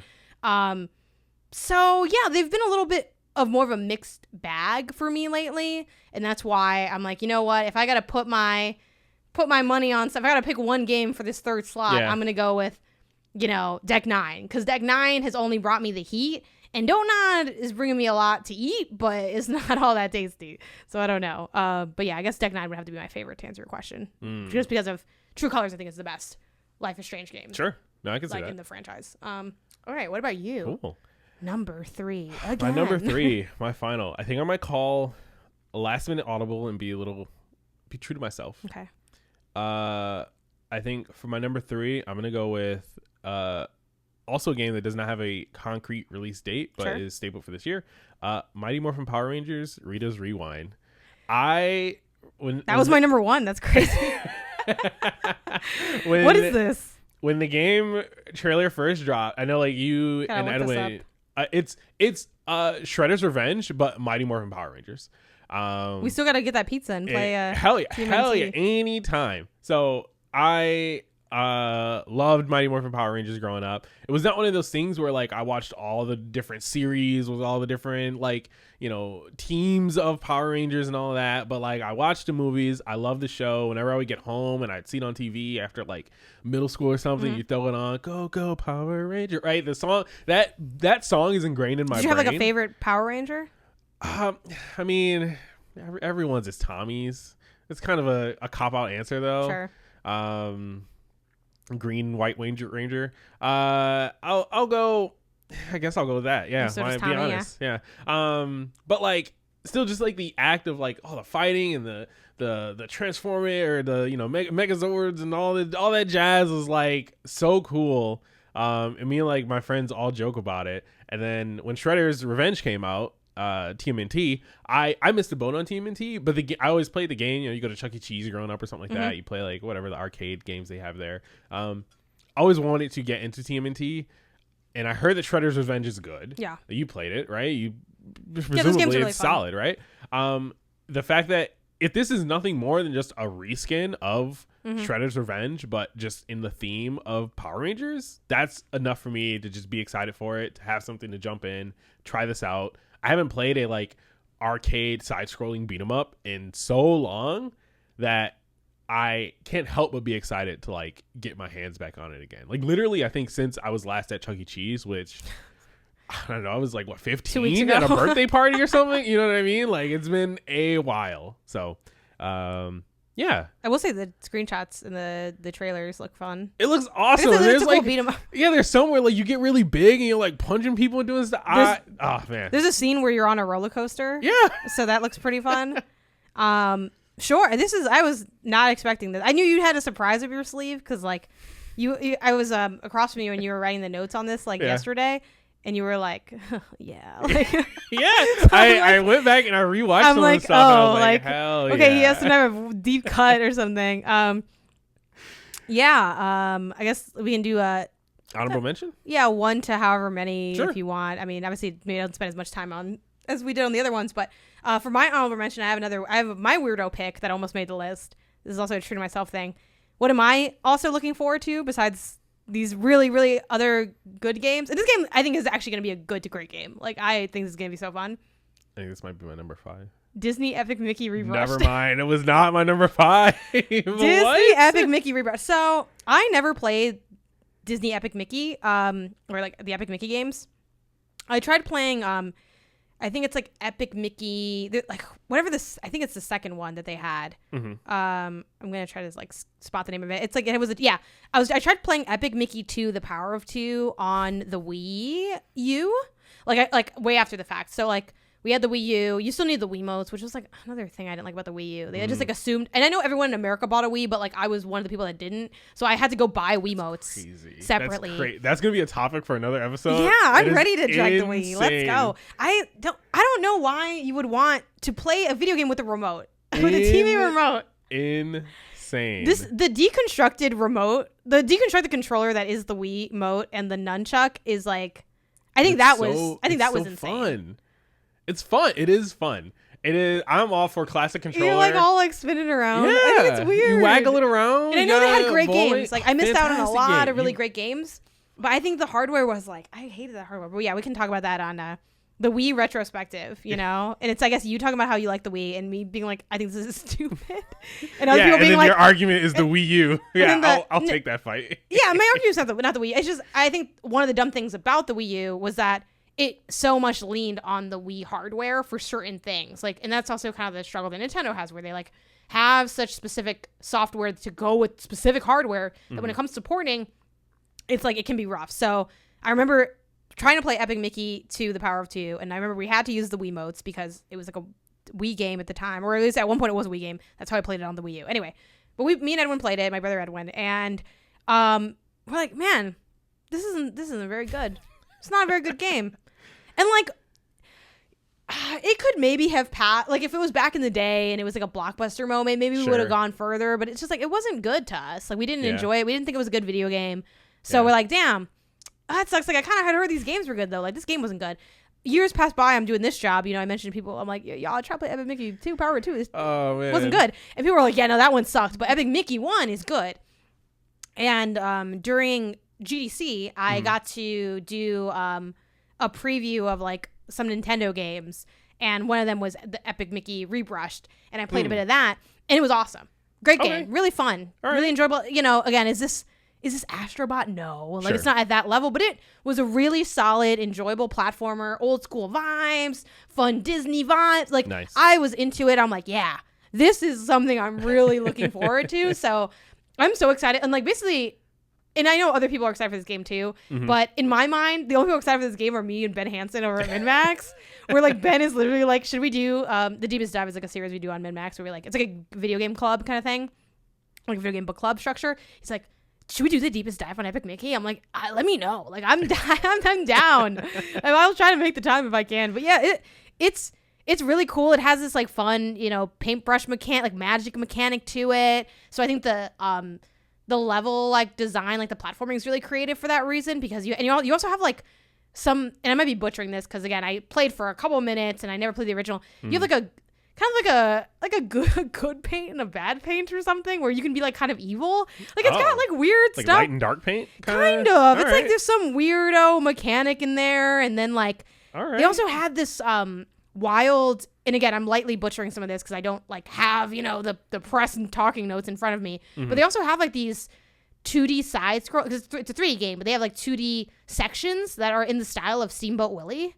Oh, that's cool. So it's like, also like, don't at me if I forgot if the copyright got weird, because there's like weird copyright stuff with Steamboat Willie. Like there was like a whole thing with stuff where it's like, I don't know, when he has like his different pants on, he's how they had like Steamboat Willie hit like public domain or whatever. Because I remember like Ben asking something about that, but I forget what the answer was. Anyway, the point is the game looks really freaking cool. It's so fun. I like Splatoon. That's also a paint game. Like it's like paint platforming. What's not to love? Like Epic Mickey is here. And he's got something to say. Like, how Andre 3000 got on stage and said, the South got something to say? Like, Epic Mickey has something to say. Oh, man. Honorable mention. All right. I'm so excited for this stupid mouse and his jumping around. No, that is a solid choice. I was not expecting it. I'll be perfectly honest with you. We should get the collector's edition comes with a statue. You want an ugly statue of Mickey? Because I do. I already have an ugly statue. You do have a room already. Statue, I don't need more. Isaiah has The Last of Us 2 collector's edition, and it's this really ugly statue of Ellie. Like, and it's weird because it does look exactly like Ellie, yet it's ugly. I don't think it does. Something about it is ugly. I don't know what's ugly. I think it looks like someone who wants it to look like Ellie. Tell me this isn't hit though. You can add the image and post for. Okay, yeah, that is actually kind of cool. Does it not look cool? That is pretty sick. It's a little statue of Mickey, and he's like painting, but also his like body is kind of almost like painted. Also, it's like it looks good. All right. I'll add this to the cart of my own. It says temporarily out of stock. This thing it went quick. Yeah. Apparently. 12 other people who. Yeah, all 12 of us. I'm going to have to check out some other retailers. But yeah, what's your honorable mention? Dude, they want $200 for this collector's edition? I mean, this statue does look cool. It looks cool. I don't know if it's $200 cool, but it does look cool. If you're listening, please Venmo me $200 and we'll add this to the show. We can get this show, Statue of Epic Mickey. Okay, go ahead. Cool. For my honorable mention, man, I got two to choose from. I'm gonna go with a Zag for me. I don't like the spookies, I don't like the scaries, but I put Silent Hill 2 on the list. Spicy. A lot of people love this series. I've recently gotten more into the like horror. What do you call them? Survival horror. Survival horrors, right? I was always a Dead Space fan. And when the Dead Space remake came out last year, played it, loved it, fantastic. Like 3 months later, Resident Evil 4 remake came out, played it, loved it, fantastic. I'm ready to hopefully get something a little bit closer to that than like just traditional you're weak, you're without anything, you can't defend yourself horror, which I don't, from my understanding, that's not what Silent Hill is. But even if it is, I think I'm trying to open myself up more to that like horror-y genre. I think there's a lot of cool games in there.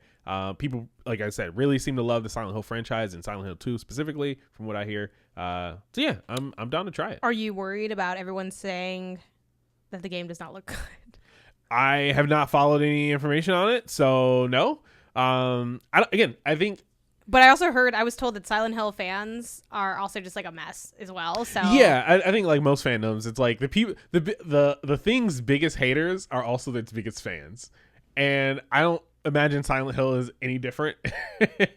I'm not looking for something to live up to. Like it doesn't. I'm not like comparing it to an old game or anything like that. Too. Does it give you pause that it's developed by a Bloober team? What did they do? The Medium. It does now. You know what? No, still, I'm sticking it in. They also did Layers of Fear. I don't know if that game is better, but they also did Observer, which I think I heard Observer is good. Ooh. They also did Blair Witch.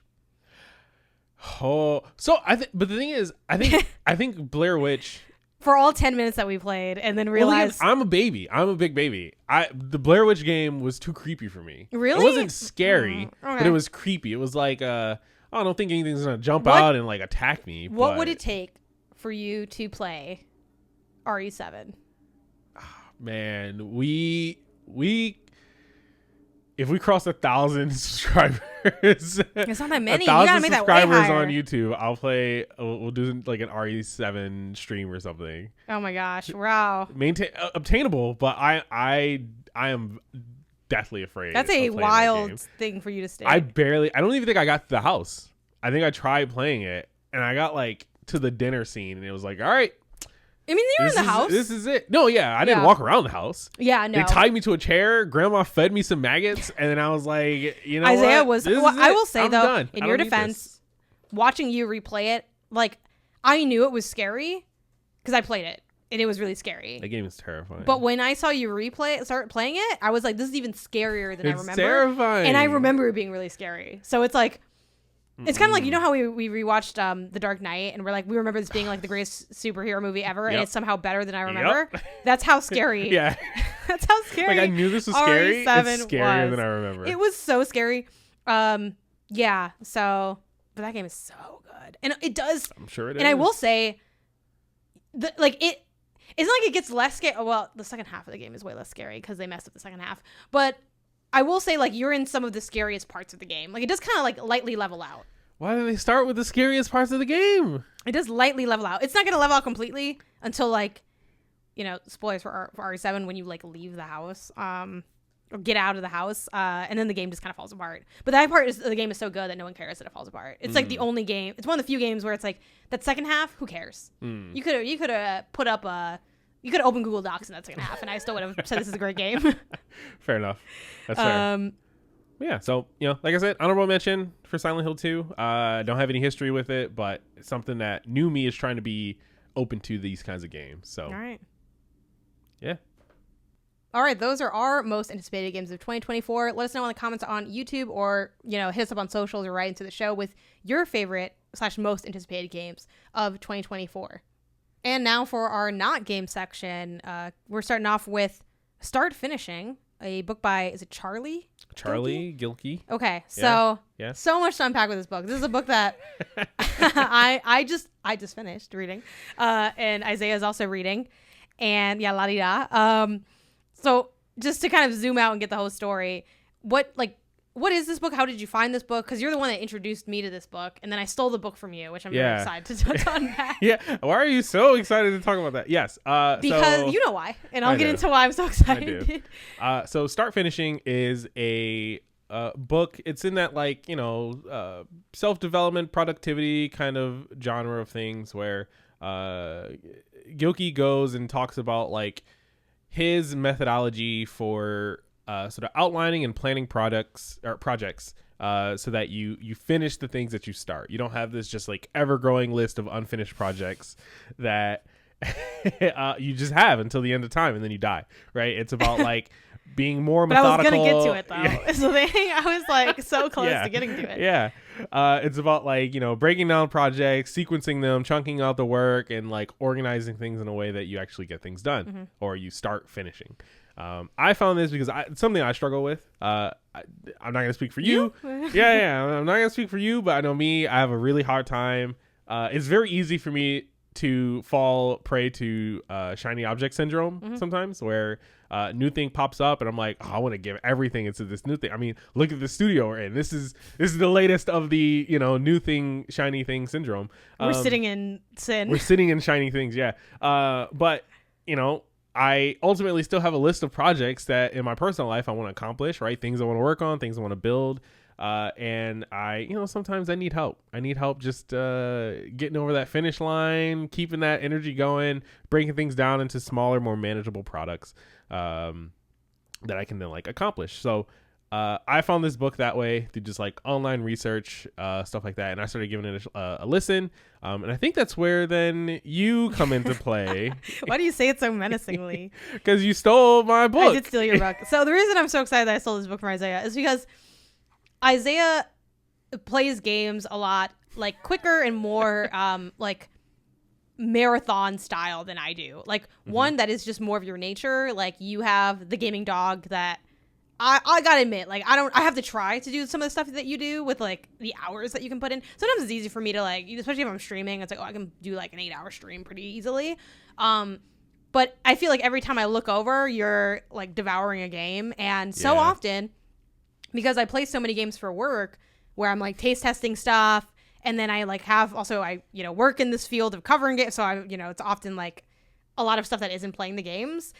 So I'll start a game like, oh, this game's good, like I like it, or like, you should try it or whatever. Isaiah comes through, he's like he beats it before me, and I'm like, you stole my fun, because that should have been me. Like I see you frolicking with the game, it's like that's my game. Like yeah, so being able to finish this book before you after starting it after you, it's like, like now I don't think Isaiah feels quite the salt that I feel because he's like a better person than me, but that's why we're kind of hamming it up of the like I finished it, like but only some. There's still some there. I'm a little salty, I'm not gonna lie. Yeah, I know. I'm not gonna lie, it's a bad thing to say. I'm glad that you're salty about wow. Oh my gosh. Yeah, because it's like, oh, it's not so fun when the rabbit has the gun, but so where I came in with this book is we were driving back from San Francisco. We had been there for a wedding weekend. And by we were driving back, I mean you were driving back, because I actually do not know how to drive and I do not have a license. So whenever we do these another project to start. Whenever we do these, drives, it's like all on Isaiah. So he's driving, we'll listen to music. But at one point you mentioned, I think you mentioned can I put on or like, oh, I want to listen to my audiobook, but and I sleep a lot in cars. So he could tell, oh, you seem a little sleepy. I think you should take a nap. And I'm like, okay. He's like, plus I could have you asked if you could listen to the audiobook, or you were worried about, oh, will it bother you? Like if I you checked if it was fine. And I'm like, oh yeah, and I figured, because Isaiah often reads these self-help books or tech book, things that are sort of either productivity or maybe in his field. Yeah. Because there's a lot of tech stuff you'll listen to. And for the tech stuff, I don't know what any of these nouns are, so it's really easy for me to zone out, and I can fall asleep kind of whenever. So I was like, sure, go ahead. And I asked you about the book, oh, I'm like, what's up with it? And you kind of were, is it fair to say that you were I don't know, neutral to meh on the book a little bit? I wasn't warm on it, right? It wasn't, even now I'm still not so gung-ho on the book, but this book is my new Bible. I love this book. It's but crazy. You were playing it and you were already a good chunk through, and it's an audiobook, so I'm hearing Gilkey talk, and he starts spitting. I'm like, oh my god, this man is talking about me. I'm in this play, he, I don't know exactly what the line was, but he would say something and again, I'm kind of making it up here. It'd be, what you don't want to do is end up continuously working, yet feeling like you're never making progress until you get more and more stressed, and that stress stops you from wanting to continue to work. I'm like, oh, that's me. He's talking about me. So I had leaned the chair back to take my nap, and when I heard him talk, I sat up. I'm like, hold on, I gotta be listening to this. Let him cook. And then so I ask you more about it, and then I look into maybe how I can listen to it, and you offer if you have it through Audible, I think, right? It's oh, we could share it, but then it's not really that shareable because I'd have to go back, and eventually the TLDR is I end up getting it on Hoopla, which is like Burbank, California's audiobook app. Like there's also other stuff, like Libby has a lot of books and audiobooks, but I checked on Libby, and like Libby was like, yo, you like 80th in line for this book. I'm like, yeah, you're never gonna get this book. And Hoopla, like I got it right away, so I listened to it on Hoopla. And yeah, I did end up lapping you on it, but that was what got me into it, where I like shot up from my nap, and I'm like, this guy is like talking exactly about me. I don't know if that means like I'm worse than you, and that's why like the book didn't connect with you as much. But for me, I felt like so many of his like lines were just like bangers targeted at me, you know? Yeah. I'm like, oh, he's saying exactly what's wrong with me, which also means like, tell me, Gilkey, what do I have to do? It's also fun that his last name is Gilkey. I'm not gonna lie. It's a fun name to say, yeah. A lot. I'm like, oh man, Gilkey. And then we've been like kind of memeing it in the apartment, where I'll be like, I'll do something, and I'm like, yeah, Gilkey can't talk shit to me today. Like, I'm on it. I put the laundry away. I'm doing the tasks. Yeah.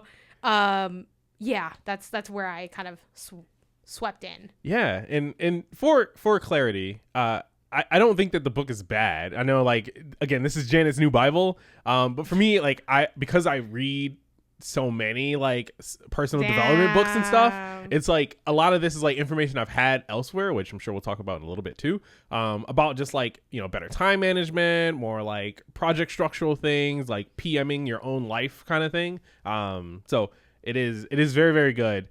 It is just also hilarious how changing this is for Janet, and like her reception to it, and like how she's been taking it into her own life, and like, you know, following the steps that the book outlines and everything. Like it's all really good, and I'm seeing the benefits, so I can only imagine what you're doing over like here. You have underwear now because I read this book. Like I washed laundry. The clothes. Yes, I washed the clothes and I put it back. Laundry, important clarification. Yeah. And I've read other self-help books as well. Like I enjoy like dipping into self-help. Like you know, I think everyone's read like Atomic Habits before, you know, but to be honest, like I don't really remember what they said about it. I want to give that another listen. And that's the thing. And that's kind of the thing with like these self-help books. If you're not really truly integrating it, it doesn't quite stick, you know, because like anyone can take notes on something and then it's like, oh yeah, cool. But if you're not really doing it, like I forgot who coined it, but like the savers thing, I've done that. I've not done it, but I know it, and I know that really well. Like I don't have to reread up on savers. For those who don't know, savers is an acronym that stands for silence, affirmation, visualization, exercise, reading, and scribing. So it's like a morning routine structure that's been like put out into the ethos. Again, I forget who first made it up, but it's been talked about a lot. The same way people talk about SMART goals, which like Gilkey also talks about SMART goals, but he like modified. So that's the other thing too. Like everyone is pulling from a lot of the same baselines, but they have their own like flavors, you know? Because a lot of the language he uses, I've heard before, like the idea of like eat the frog, like that's been talked about which is the idea of like something that you don't want to do, like you do first. Yeah. Like that's been talked about for like a million years. And like as a kid, did you ever read like the 7 Habits of the Highly Effective Teen? No, that's him. Oh my God. Yeah. My high school was big on like like our first seminar, like as freshmen, they're like, we're all reading the 7 Habits of the Highly Effective Teen. That's and then really funny. Yeah, like that was like what we had to do. That was like part of. Is that so? I know freshman orientation, optional freshman orientation, I think, because I did like this thing called Freshman Connection, where at least for my school, I was like selected Roman school in Chicago. You got to do like 1 or 2 weeks where like you came in and it was sort of like an optional orientation, because you know it's not like it's like college, like it's not like where you have college campus and the freshmen come in early. It's like, oh, you can. It's almost like a little summer camp thing. I forgot how long it was.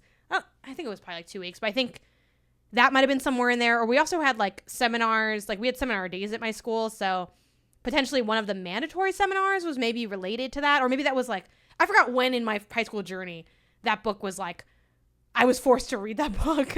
But there was like a moment where it was like, whether it was something I opted into or something they had like all the freshmen do, that was like a big thing.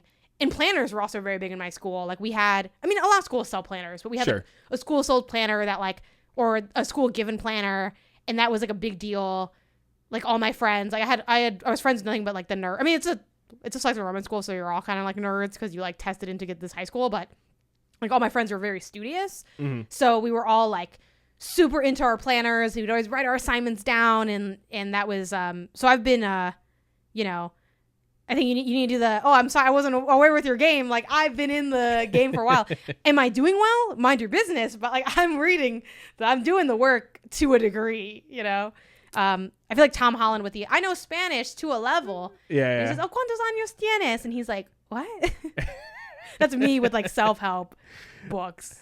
That's so funny. I had to do some quick searching because you mentioned the 7 Habits of a Highly Effective Teen. And I was like, well, the book I know is 7 Habits of a Highly Effective Person. Yeah. And that's a father-son author who did those 2 books.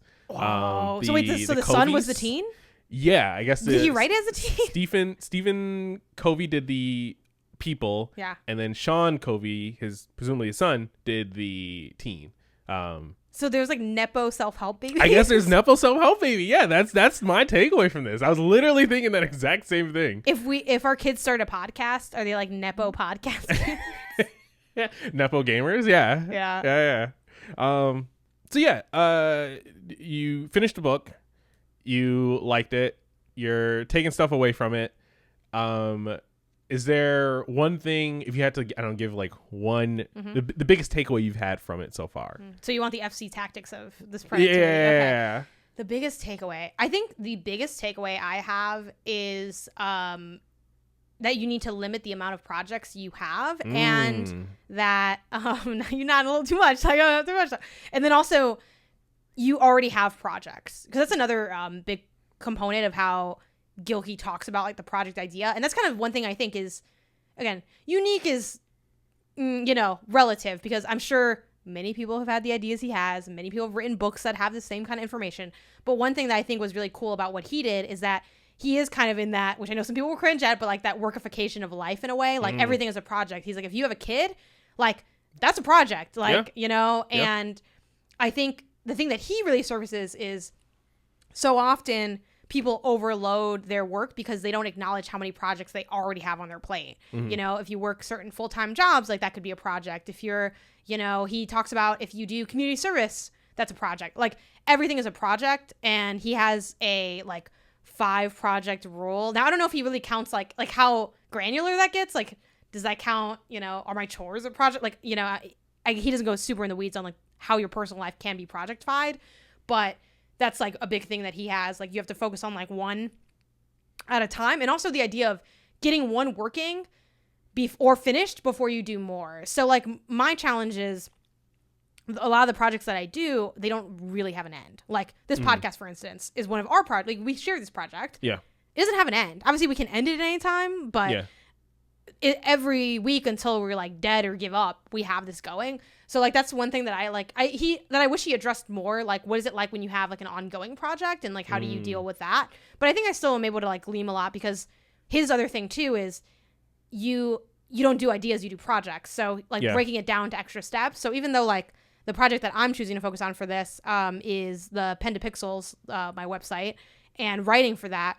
So I've broken down that project into like, okay, 1 article a week, and then that's my project. And I'm not really sure I'll never finish it, but to me, maybe more of a finished would be getting it to a certain, like having done it for a certain amount of time, because eventually too, if I ever do, one of my other ideas that I have that I've yet to turn into a project is creating like some form of crowdfunding specifically for that, but for other people. Like this would be mostly money that goes to other people, like not me. Like I'm, again, to a degree, like if I got like 100K, like I'd probably want to get some of that money, like if it was a lot of money, but I would still have that maybe a percentage that I decide upon before, and most of that money goes into like hiring. I can pay other writers to just do like work. So maybe in that world, maybe that project, maybe I dial back on my own writing, maybe I only do once a month, something like that. But until I get, that's going to be much further along. Like I'm focusing on this right now. And now I like really have like that as a focus, and everything else I'm in more of a maintain, like I'm shifting into more of a maintain mindset. While I think before reading this book, I sort of was sitting and I could see all the stuff that I had to do. And I'm like, oh my God, like it's not going good. And it's funny talking about this too, because so many people that follow my work and are fans of my work, even peers of my work, are so like complimentary to what I do. Like, wow, you're doing so much. Oh my God, like crazy. Even this show, they're like, wow, another podcast. Wow, like the Thanos of podcast. Even though spoilers doesn't really work out for Thanos, I guess. So it's not really great. But yeah, like from the outside looking in, and I think that's true. And then there's truth to that, right? Like I am accomplishing a lot, but I think it's our nature to see what isn't there, which Gilkey also addresses, like about how celebrating the things and acknowledging what you did. And he has all that. But to bring it back to your question, yeah, my number one takeaway is limit the projects you're doing and acknowledge the projects you already have going on. Yeah. That's probably the number one thing that I am like latching onto and really trying to commit to and like take that approach. Because one of my other like philosophies in life that you know about is like, I don't know what a good way to sum this up, but it's basically like, just do what someone else says. Like you have like for you, you and I are so different. Delegate your life. Almost, yeah. Like your decision making. There are things that like I have my own views and opinions because I'm my own person. You have your own views and opinions. Ours don't always align. Sometimes like if I'm doing something that isn't working and you have a suggestion for how to do it, I'm not gonna lie, a lot of times like I don't think your suggestion's gonna work. But I do it because my thing's not working. Sure. So let me try your thing. You feel confident, let's see. And so many times like your idea is right. And I'm like, okay, cool. And that's like the power of deferring to other people and like not even necessarily trusting other people. It's like a combination of trusting, but also just giving ideas a chance. And for me, I don't like my current workflow. Like I don't think it's working. I have beef with how my work structure. I'm now all in on like Gilkey is my guy. Like I'm taking Gilkey and some of your stuff too, because like I'm not taking everything Gilkey's doing, and we'll talk more about that with like Inbox Zero. Like for Gilkey, like Gilkey doesn't really do an Inbox Zero because he's like, you don't want to just keep answering these emails. You gotta like his thing is all on focus. But I know for me, I get so many emails that I'm more deferring to you. So again, I don't want to spoil the conversation ahead, but it's not like all in on one thing. But I think one of the things I've really leaned on as I've grown up and like lived life is like try out other people's stuff because they might already have the recipe. So like it doesn't need to be, if you could see what to do, you would have already done it. Like you can't see it. So you got to let other people kind of guide you and see where it takes you. It might not work out and you might modify, but like give it a go and then make it your own. If it works for you, if it doesn't or whatever. Yeah. If you had the answer, you wouldn't be sitting at this problem. You know what I mean? Like it's, yeah. No, that's good. And we've both like, is that a dog weeping on the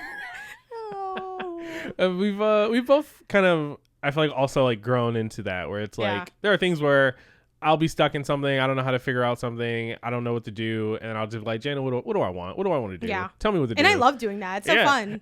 Honestly, it is. Because like, I mean, right, obviously we have the benefit of being in a relationship and like, everything like that. Like we're obviously very close. There are times where I'm too close to something and you have a much better visualization about what's going on than I do. Yeah. Just because I'm involved or I'm, again, I'm too hyper focused on something. And same for you, right? So sometimes coming to you, be like, Janet, what do I do here? And you're like, I'm so glad you asked me. I think you're going about this the whole wrong way. You actually need to do X, Y, and Z instead of A, B, C. And it's like, oh, I didn't even like think that or see that because, again, I'm so hyper focused on this one element and this one perspective that sometimes just getting that outside perspective is like game changing. Cool. Are you you finished this audiobook?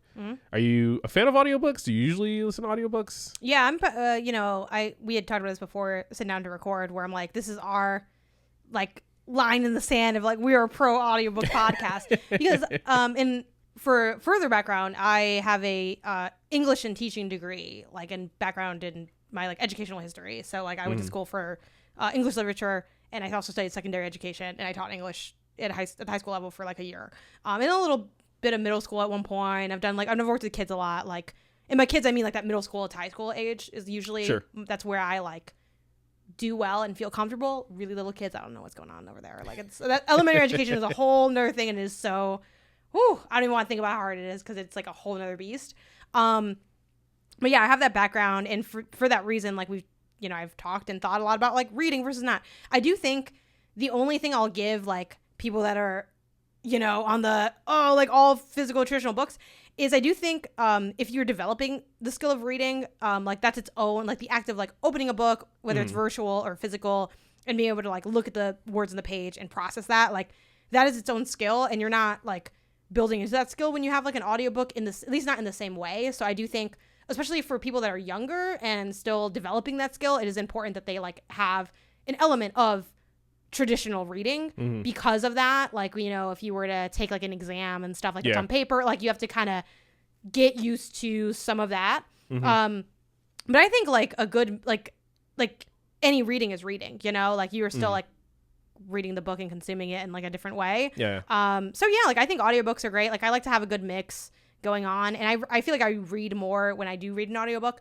And also too, the other thing I think people don't always think about is you can always meld the things as well. I've read audiobooks where I read the book while I have the audiobook, and that's actually kind of my preferred like option if I can get both.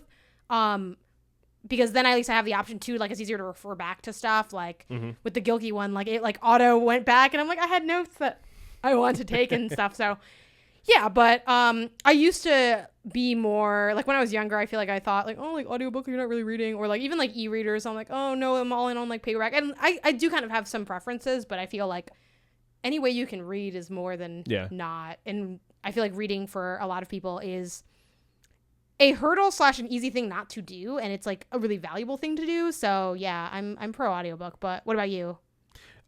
Same. So for me, I'm a slow visual reader. Yeah. In that, like, wow, you said that way too fast. Wow. Oh my God. And why is that though? Shots fired. No, I don't want to put you on blast, but we will be, looking at something and we're reading it. No, that's fair. That's fair. Well, and I finish reading it, and someone else is still reading it. That's all. Man, I'm gonna. What you say? Fuck 54.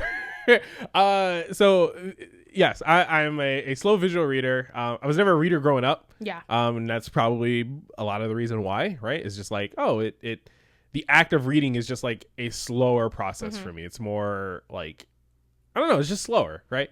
Whereas like audio, I've grew up listening, especially now the modern internet era. It's like I'm always watching something on TikTok. I'm watching something with subtitles on. Like having the audio for something helps a lot. And I actually liken the whole like you mentioned, like listening to the audiobook while you read along. To me, that is like a 1-to-1 comparison to just like, even though I speak English is the first language I ever learned and everything like that. It's like I still prefer watching shows with subtitles. Yeah, same. Even though I'm hearing it, I still want to be able to like read just to get that extra information in case I do miss something, or like they slur a word or the volume explodes or something like that. It's like, oh, I can still get the context for what it is I'm watching. So in the inverse of that, I like to do both the audio and the visual book.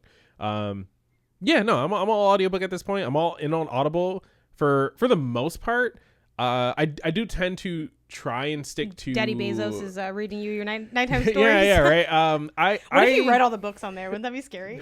Is his voice? I don't even know what he sounds like. I don't know if I've ever even like, I've seen pictures of him, obviously. I don't think I've ever seen like a video of him talk. Yeah, I don't think I want to either. Yeah, no, it'll be a little weird. But yeah, no, I have a backlog in Audible. I have tried to more recently switch to Apple Books, just because. Just to be really all in on one platform. For everything else, I'm all in on Apple. So at this point, it's like, all right, well, if I can just get a book on iBooks, I do that. But every so often, Audible hits up my email inbox and they're like, hey, man, you want 3 months for 99 cents? I'm like, I can't pass up 3 books for $1. So, I'll resell, which is what I think we're doing that literally right now. I have like 2 credits that I need to, that I can spend on books. So, yeah, all in on audiobooks. I use Storygraph. I think it's Storygraph to track where I own the books, so I can always like reference back, leave a review for myself, whether I like it or not, if I want to revisit it at some point get back later on. Logging, that kind of stuff too. It's game changer for me. It's really nice. I messed up not logging for the summer reading challenge, reading this Gilkey book. Which, do you want to talk about what happened with you in the summer reading challenge? I don't. Because this is for June, right? Yeah. So it's done, right? Yeah, well, actually, I think it's June and July. Okay. I'll have to look it might be like a 2-month like summer, thing. So. Either way, it's a summer reading challenge across like a couple different libraries. One of the ones we like to go to just because for like proximity and ease and stuff like that is we'll sometimes go through the Burbank Library, and I think that's where we first found it. They have like a summer reading challenge online where you can log the books you read, and the idea is to, I think, read like, I don't know, 5 minutes a day or something like that. And it could be any amount. And yeah, I want you to finish because I want this from you. But to jump in really quick, we which maybe we'll talk about one day, I don't know. But like the way we divide up like to-dos in the apartment and stuff, like one of my tasks / responsibilities is it's called like community service or community outreach. It's like stuff related to like things in the community, and I'm like, oh, I feel like I haven't really done much like for us to be like, let's do this or let's whatever. So one of the things, and we go to the library a lot, so I'm like, oh, like I'm gonna bring forth this like summer reading challenge to Isaiah, present it to him, invite him to like do it with like me, and we can have like this little community moment. It'll be really good. Like we want to read more, we're gonna promote reading. So I said, yeah, like sign up for it, and he signed up for it, and then yeah, and then say it starts on like the 1st, right? I think it was like the 2nd or 3rd that I went to go log, when some of the reading that I did that day, because the goal, they give you awards or like, rewards, little badges or whatever for like meeting challenges throughout the summer reading. And I went and I looked, and like one of the rewards is for logging 60 days. And this was like, again, I was on like day 2 where I logged in to like log my reading, and I missed that. And I was like, oh, I'm going to throw the whole thing in the trash now. This whole thing is dead to me because I can't, even if I read every day from here on out, 59 days straight, I won't get this badge, even though I read that day. Isaiah ran into the real life version of the missable trophy, and he could not mentally recover. No. And not just that, but he got so mad because like, it's so infuriating. And by mad, I mean like what you see now. Yeah. It's like not. It's really not that wild. Why can't I just log in? And here's the thing: you could just lie. I'm like, well, if you mad, but he's like, I don't want to lie. I wanted to have gotten. I was trying to like log in. I think it's through like Beanstack, but I can't find my. That sounds right. Login for some reason, just to get the name of it or whatever. And then you can do it on paper too, but. And again, reading challenges are very common, especially summer ones for like pretty much all libraries probably in the United States have some form of it. But yeah, like it really just but that's the danger when it comes to like goals, even though like I don't think they're wrong for having that achievement because it's like, okay, cool, like whatever. No, they're wrong. But like so often with goals, when you miss that one thing, like if you like I want to work out like every day this month, or I want to get my like fill my rings is a good thing for like Apple Watch, and you miss one, so often people are like, well, what's the point? Yeah, throw the whole thing in the trash. I've failed. I failed day 3 out of 7. Why am I gonna keep going for the other 4 days? To see how long of a streak you can have. My streak is 3. We found that out. That's why I don't like these kinds of goals. And then it was really funny because I'm like, I thought the summer reading challenge would be fun. Like I really came with like really wholesome intentions. Yeah. And I was like, man, fuck this summer reading challenge. But I think we are like, I still haven't hit up the one book LA this year is LA Weather. I haven't started reading it yet, and I think the big event is like at the end of July or something. So that's super soon. I don't know. We'll see if I get to it. I might not. I gotta be honest. I gotta be so real with you. Like I have not made progress on that book. No, that's fair. But semi like related to the Gilkey book, maybe kind of its own thing. You said you wanted to do bullet journaling again. Yeah. So bullet journaling is a sort of one of many productivity hacks, if you will, that I used to use growing up. High school, college, blah blah blah. But then fell off for a little bit, and I kind of want to bring it back now in this era of life where it's like we have more things going on. We have multiple projects that are looming over us at all times, whether it's a trip we have to take or want to take, or we have this wedding that we need to plan, and this, that, and the third. That wedding plan gonna be a bitch. Like I don't. Yeah, I love you. I am not looking forward to planning this wedding. You said you were looking forward to planning it. I'm looking forward to it being planned.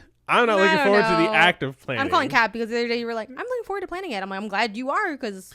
I mean, if one of us is going to have to step up, I'm down to do my job, but, So I don't have the sauce. Okay. The thing is, I think, and maybe like projectifying that is really going to be the hack because it's such a big concept that I'm it's massive. I feel like we keep trying to start and we haven't really gotten to start yet. Yeah. So we got to figure out how to do that more, but because it's just so like it's so massive. Yeah. And even if we end up doing something like really small, like even if we were just going to be like, okay, we're just doing our honeymoon in like a courthouse, like you still have to plan that, what are we wearing? What are we doing? Like there's still, because even nothing is still something, like we have to figure out like what's going on. Yeah, it's going to be a mess, but yeah, so, with seeing you really embrace the Gilkey, the word of Gilkey after, while reading the start finishing book, it got me wanting to go back to my like sort of organizational roots with like bullet journaling. And then like, and this is like the traditional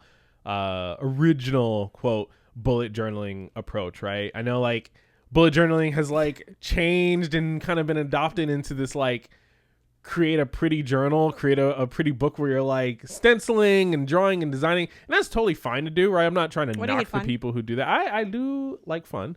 I'm not trying to knock the people who do that. Can you clip this out and send it to me so I can yeah, right. I just, for me, the being very like functional with it is where I get the most value out of it, where it's like, it's not about being pretty. It's about just being functional, something I can reference, I can easily get the information out of, and it helps me like accomplish my goals every day. So that's where I'm jumping back in at. I offered you to swim with me in the water of the bullet journal seas. The waters of Lake Minnetonka. Yeah. You said you were interested. Yes. Well, that's still true. You say that. you say that's true. Yeah. I don't know how true that'll be in practice. You still haven't even opened your book. It's up there. It's still in plastic wrap. You see that? If it wasn't for me, if you go to the video version, you can see the moleskin is up there. Which also, this is how I found out Isaiah's never owned a moleskin before, which I think is wild. Because you're a bougie stationery person. Yeah. Well, the thing is, moleskins, to me, traditionally, moleskins have always been like, you know, overpriced, and there are other brands. Yeah, there are other brands that are just as good for like, I don't know, half or a third of the price. I also think moleskin's like the basic, and like, no offense to moleskin and people that use moleskin, but moleskin's like, it feels like the Starbucks of planners. It's like, oh, like I guess it's like an easy answer, and it's like of a certain quality, but I think people that really get into it usually have, like, a lot of people were talking about, I forgot even what the name of the journal was, but people were like, oh, I use I have it in here somewhere. Okay, now I don't know if I'm gonna find it, but it's like, I don't know, some other one, or like I use Hobonichi for instance, like that's gosh, I don't know how to pronounce this. Lecturum? That's probably so bad for anyone that knows what it's actually pronounced as. Yeah. So as far as the bullet journaling thing, well, I guess how is it going? Because then I got my own bullet journaling stories to unearth. That's yours right there, right? Yeah, that's mine right there. I had it earlier. Reach over and pass it to me. Yeah, sure. So I did bullet journaling many years ago, and then I stopped doing it around the time I found like the Hobonichi Techno, which is, to me, the function of bullet journaling was you can make exactly what you need, and that was the beauty of it. Because I'm like deep in planner culture. I've had every kind of planner. You know, back in the day, I had, you know, my little school planner. I did the Happy Planner, which I think is the Happy Planner the same as the Erin Condren planner? Let me do a quick look. I don't remember if it is the same. I think it is the same. If they're different, they're different. But Erin Condren / the Happy Planner, whether they're different or not, I had both of those or one of those. I did the what other one? There was like a big deal one that I had. I've had the ones like from Michaels that you can get too, of just like the little ones that are there. I had like, there was one that I think I did through like a Kickstarter. Like I've had different. I've looked around at so many planners. And when I found the Hobonichi Techno planner, that was when I realized I was done. Like, we don't need to I don't need to do a bullet journal because the Hobonichi Techno has everything you need. It has, you know, the one that I have, and I'm trying to like see if there's like a specific name for it, but it's the front half. Like at the beginning, it has like a calendar. It has like the whole, every like week in the month is already like made. It has like the monthly view. It has a weekly view where each day has a column. And then on the other half of the planner, it has a daily page that you can then just also use as a notebook for like notes. So I'm like, this is everything I'd ever need.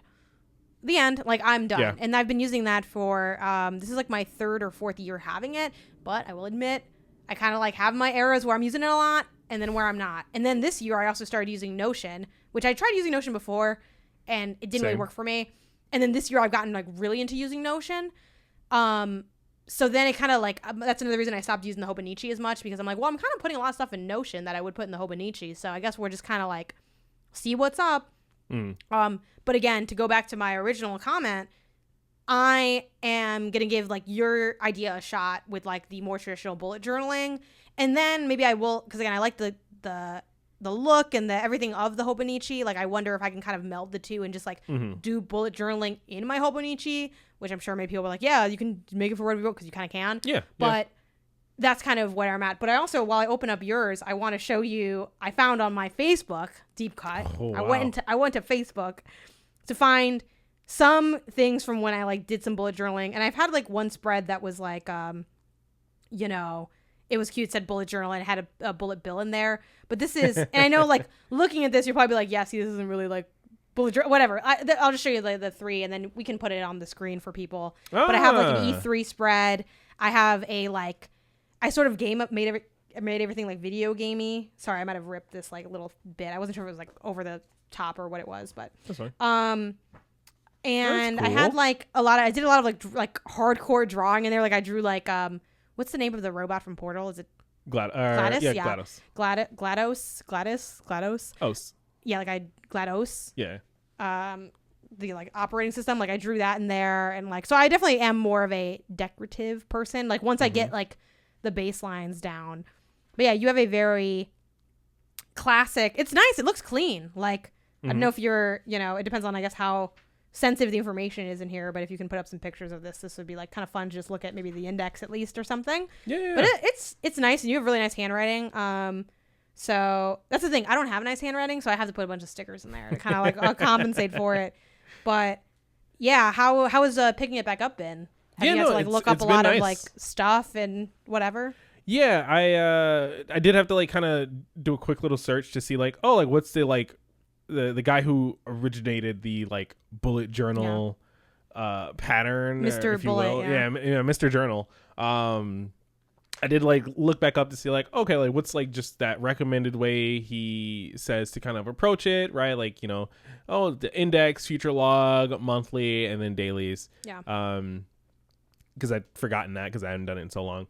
But yeah, no, like it didn't take long for me to get back into the swing of things, right? It immediately started coming back like, oh yeah, you know, you mark off when you finish something, you can move something forward with an arrow, you can move it back with an arrow, and, you know, add it to the future log and then check the future log when a new month starts, right?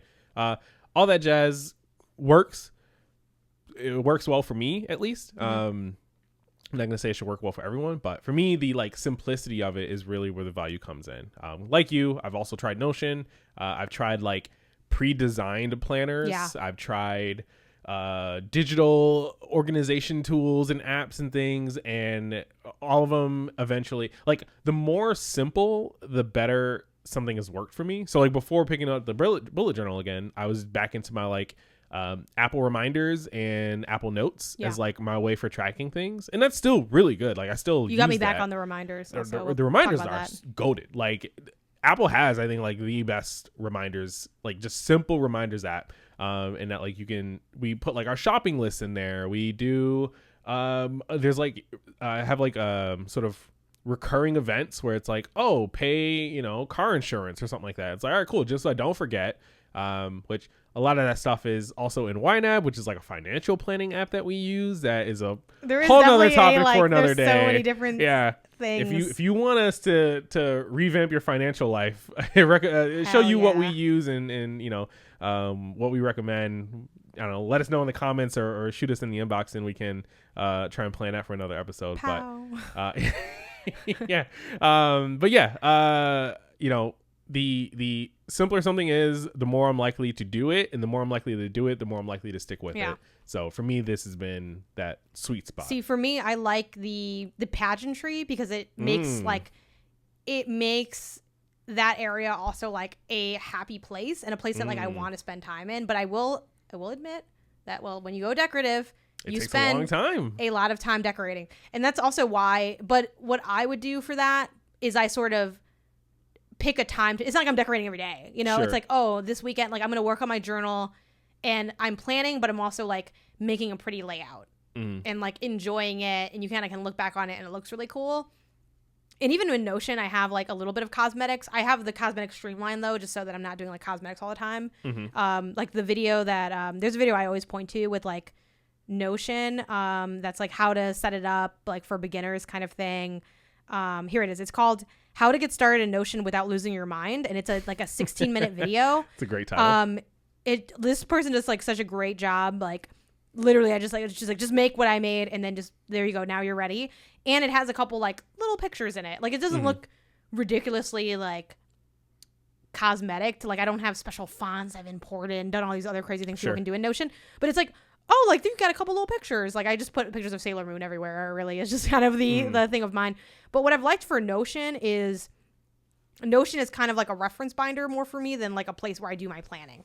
Like I don't like I do a lot of my scheduled events are all in Google Calendar. Like I'm big on Google Calendar, and what I've liked using Notion for is a more like modular that modular word again, modular like notebook or binder kind of thing where I can have stuff like I have like a cookbook area and like I always go there. Like when I cook food for us, that's where I go, and that's where I write my recipes. That's where I track them. I don't have to have a million tabs. I don't have to. It's just all there. Yeah. And I can add to it, and that's something that if I did that in a notebook, I would have to like do too much pre-planning. I also have to run against stuff like my handwriting isn't that good, and like I also get something smudges or any of those. Yeah, like, and I issues. also lose like I get links when I can do this. Like, I can have like video. I can have whatever. Like it's just it just fits for what I do. With that, again, maybe if. Well, we can always revisit these like topics later, but that's kind of what I use it more for. Like the only thing that I'm kind of constantly looking at is, when I have meetings, I might pull up like a list of ideas for like show stuff or whatever. Eventually I might actually make a section for this show in Notion, because I think that could be be good. But since we're sharing it, I'm not going to share my Notion with you because you don't have Notion. Like it might just make sense to leave that as like a Google Docs kind of thing. But that's sort of another spot for it for me. But getting into other like productivity stuff, you already alluded to it, reminders, and there's also Inbox Zero. These are your ways. Like I'm walking down you're driving and I can't see what's ahead of me, and you're like, just keep going. This is like what if Karen when Goodfellas went down the alley?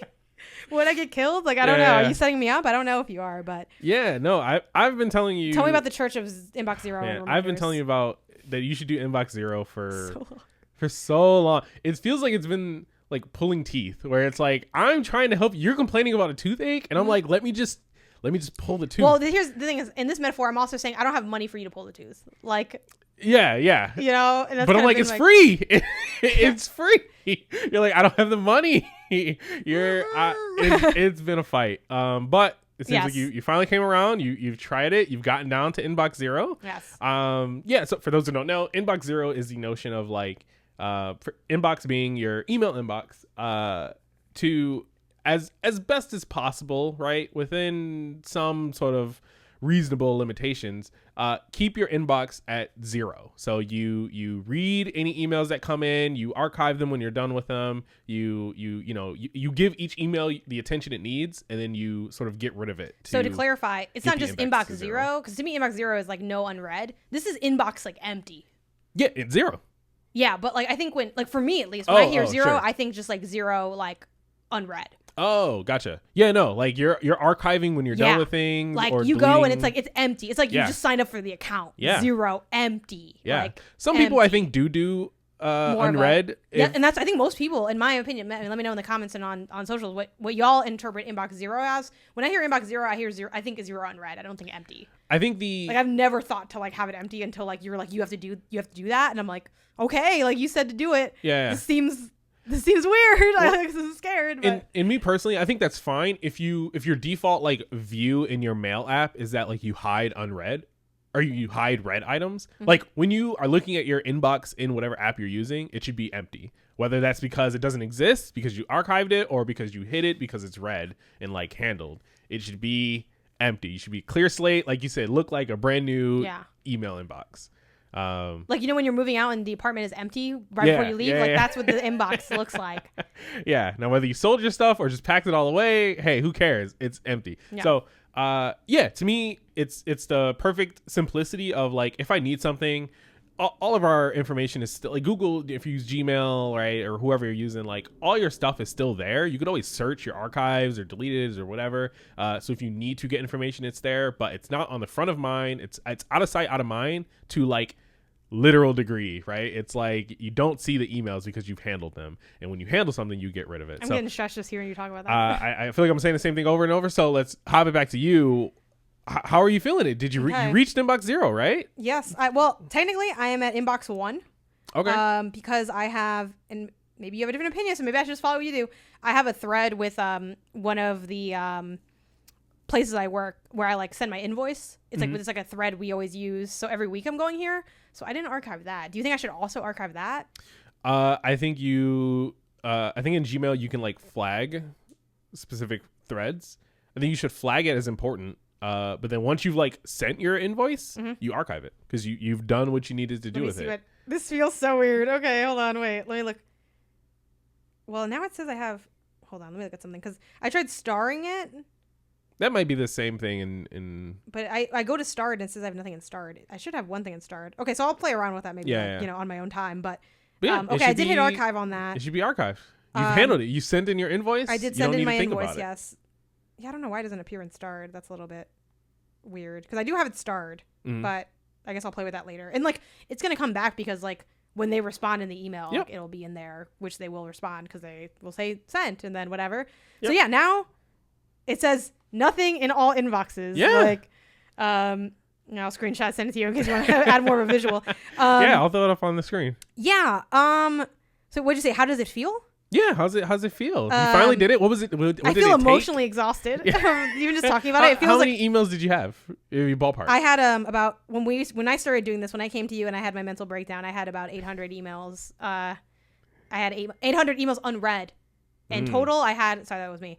In total, I had like I don't know, who knows? Like maybe like in my defense, maybe like 1,000 total because it's like the ones I didn't have unread, like I kept, because here's what I would do. And also I had so many inboxes and I still do, but I had, this is what I have my personal email, which usually doesn't get any work stuff. Some people still have my personal email for work, like from years ago, back before I made a whatever. But I tried to unsubscribe to like a lot of those like PR lists. So one of my big challenges, to zoom out for a second, and one of the reasons I told Isaiah, like, I can't do it, it's not possible, it doesn't make sense for my work, is I don't like the idea of constantly being interrupted by emails when I'm trying to work.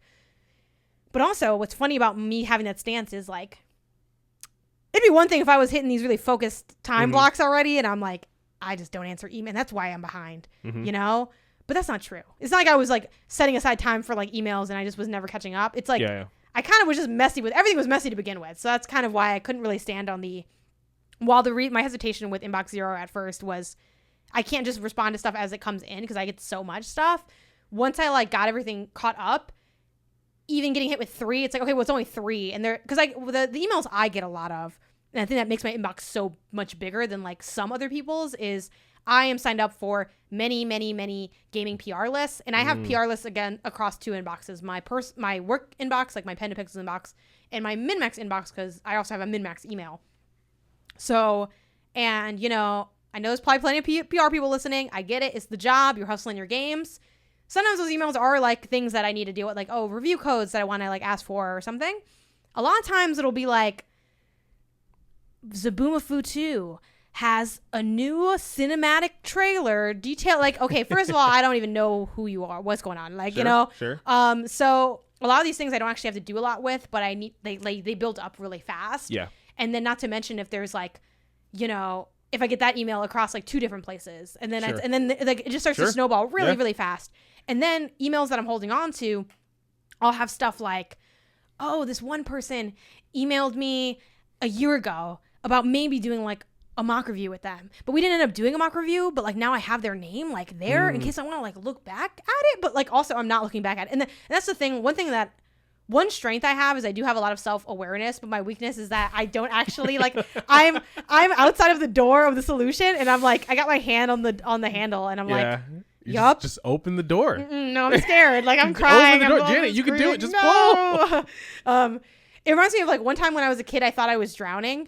And but I was actually tall enough where I could just stand up in the water that I was in, but I really felt like I was drowning, and nothing could convince me that I wasn't drowning. And I think if that man hadn't pulled me out of the Wisconsin Dells pool, I would have drowned because I was having like a small panic attack, like unsupervised in the pool. I had water wings on, which we now know that actually aren't like a good thing to wear, which I didn't know until recently. Like, really? Yeah, because it puts you in the drowning position. Like when you're in water wings, you're like your body's straight up.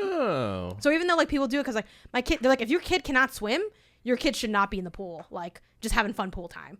Like, sure. And I would just be in now granted, I wouldn't go too far in because I couldn't swim, but I'm not like, we now know as like parenthood, like parenting knowledge like progresses that like that's not actually like a safe swim device. Again, lots of asterisks again, like, hey, I'm not trying to shade him, but like it's kind of like safe sleep. Like I learned about safe sleep like really recently, like for babies. Like I didn't know that because, you know, back in the 90s, we were sleeping with our Winnie the Pooh stuff down, blankets, and you throw them in the bed. Yeah, you know, it's like you roll those dice, and now we know a lot more. So, but yeah, like I'm still in the Wisconsin Dells pool, screaming, "Help! Help! I can't swim!" It's like, okay, you can just stand up. Like it's not that deep. It literally was not that deep. The pool wasn't, and this was like that, you know. And I'd have a lot of stuff that I'd hold on to, like, oh, I have like the tickets for the indoor skydiving that we didn't do a year ago, and it's like it's right there ready for me to use. So I have like that. I have like an email my friend Kelsey sent me with like information I asked from like the Video Game History Foundation about like Jak and Daxter, and like I have that ready in case I want to look back at it. Like I have a lot of like of stuff just like sitting there, or like because different people have different methodologies too. So I was also using like there was a method to my madness. Like some people that I know who work in this industry, they'll do like emails like that they have to get back to, and that'll be like its own section, but they're read. Like no one I personally knew, and like if you personally do this and I'm accidentally misrepresenting you, my bad, but like I personally don't feel like I know anyone who like I get an email, I see the email, I'm addressing the email now / another thing that you do is until the email has been truly taken care of and is ready to be archived, I believe you leave it marked as unread so that you know so I get a little badge. No one I know does that. So really? Yeah, not to my knowledge. I'm not you know, asking a lot of people like, hey, how do you handle your inbox? But like a lot of people I know, they're like, oh, I'll know I know this is something I have to circle back to. Like that's what I hear a lot from like like the ethos.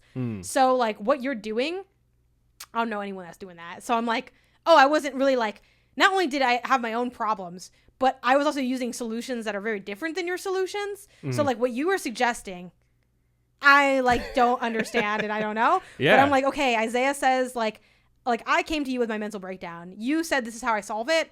I'm going to do it because I'm desperate. And, you know, I will say desperation is dangerous because if you go to the wrong person in your time of desperation, you end up being part of a multi-level marketing scheme. Yeah. So you do have to be careful. I got some knives. Yeah, you do have to be a little careful with the, like I did say earlier, like, oh, just do what someone else tells you. What? Be a little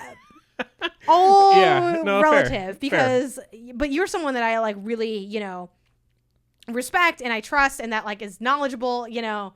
And again, you don't have these complaints. And I tried the classic tricks in the book of like, well, you don't understand, Isaiah. You don't have as many inboxes as I have. You're like, I actually have more. I have more than you. Yeah. And I was like, okay, well, you don't get as many emails as I get. And that's still true, be true. But it is not true to the degree that it makes a big difference. Yeah. So yeah, this is one thing that I'm saying, fuck what you got, Gilkey. I'm going with the Isaiah route because Gilkey's thing is he only does like that stuff during like admin blocks for the emails. But also I can tell just based on hearing the book that like I think Gilkey is more used to.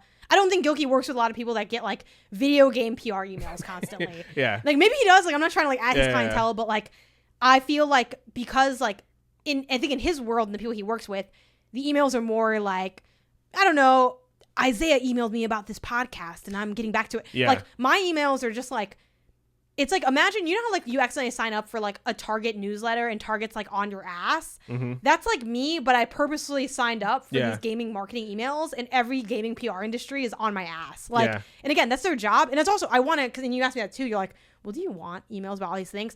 And sometimes the answer is like, no, but like I'm part of, you know, I'll sign up for like a PR team or a publisher's thing. The publisher might have 2 games I really care about and 8 games I don't.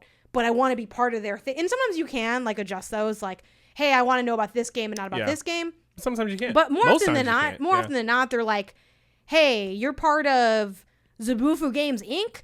And let me tell you about this, you know, farming sim card game tower defense that you really have to get into. And I'm like, oh, okay, I don't know. You know, it's like, and I got to like go through all these processes for it. Because sign me up for that game. Yeah.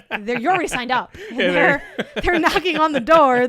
So I am now officially at nothing in inbox. I actually sent an email this morning because at first I'm like, let me like schedule it for Monday. So you like people think I have like good work hours. It's like, you know, I'll just send it Saturday morning. Cause what I didn't want to do is send it like Friday night at like 12:30. I was like, well, that's a little too unhinged for me. Yeah. But I sent the email.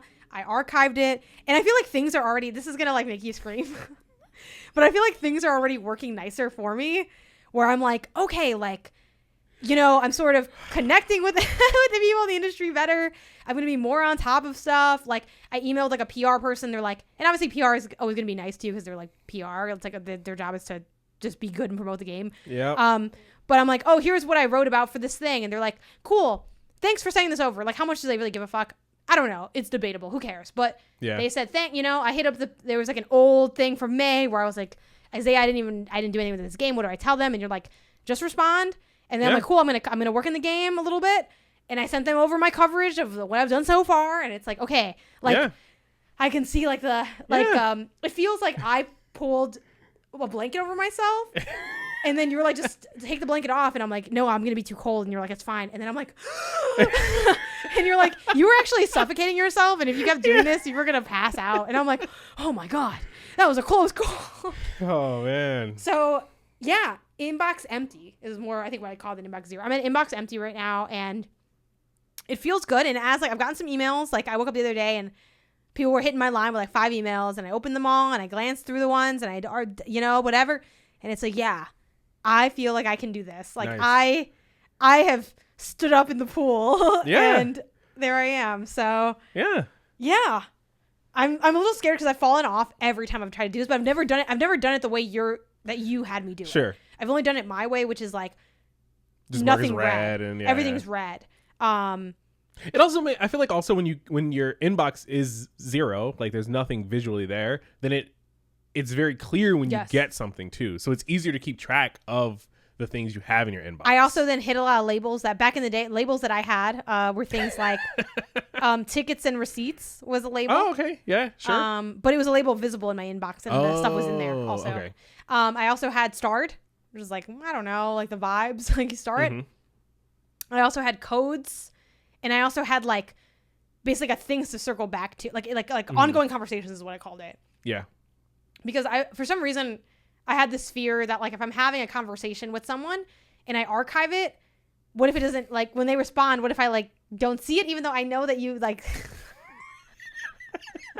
we're still talking. I don't want to... Email just changes somehow. Yeah, I'm like, we're still talking. Why would I... Like, to me, archived is, like, you're done and you're never going to see it again. So, in my mind, if we're having an ongoing conversation, why would I archive that? It's still, like...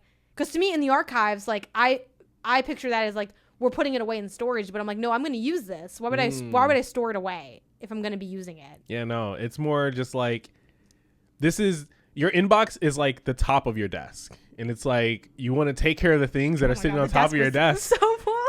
And if that's fine. You can then put them in a drawer, put them in a little box or something in the corner. You're not burning them. To me, archiving wasn't the drawer. It was a garbage that I hadn't thrown away yet. It was a shredder. It wasn't even like a garbage for you. I feel like it was because you probably weren't thinking of going through your archive on the regular. You know what I mean? But that's also why I'm like, to me, archiving, it feels like I put it in a box and I taped it like shut. No, you can always go in your archive whenever you need, grab it out, search for it. But I also worried, I'm like, if I'm having like an important conversation with somebody and I archive the email, it'll get lost. Yes, genuinely. Like, I have very little shame when it comes to talking about like my stuff. So like genuinely, that's how I felt. And I don't know if anyone else out there feels like, oh no, I can't like archive. That's how I felt about it. Like it's really important. Archive your emails. Get rid of them. Empty that inbox. What do I need it? I need it. So yeah, it says nothing in all inboxes. And honestly, I kind of feel like crying looking at it because it was such an emotional path to get here that's why there are people who like, oh, someone hands you their phone to take a photo or like they're trying to show you something or whatever. Right? You just see their home screen. And there are the people who have like 16, like a badge on their email app that says like 16,000 emails. And I'm like, in what world?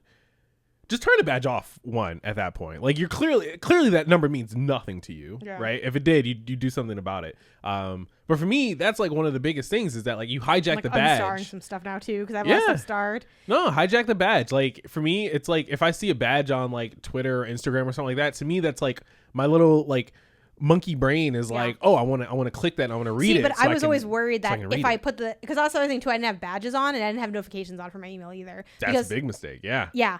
Because I felt like, because I get so many, I'm like, I don't want to constantly have something tugging at me.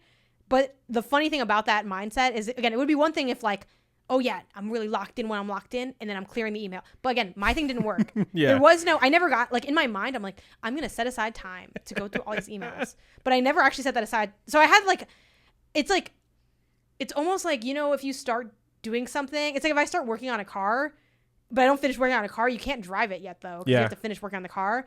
But, like, I was driving that car. And I'm like, honestly, some wires are not connected in this car. And I'm just like, the brake cable might just snap. Like, I might just go out. And that's how I was living. Because I never, like, and that's kind of to your point. Different things work for different people. I think for some people, Gilkey's idea of, like, no, you actually don't have badges on because you don't want to be distracted by the emails when you're trying to do your best work is kind of what he calls it. Mm-hmm. You know, when I'm writing my article, I don't want to see an email.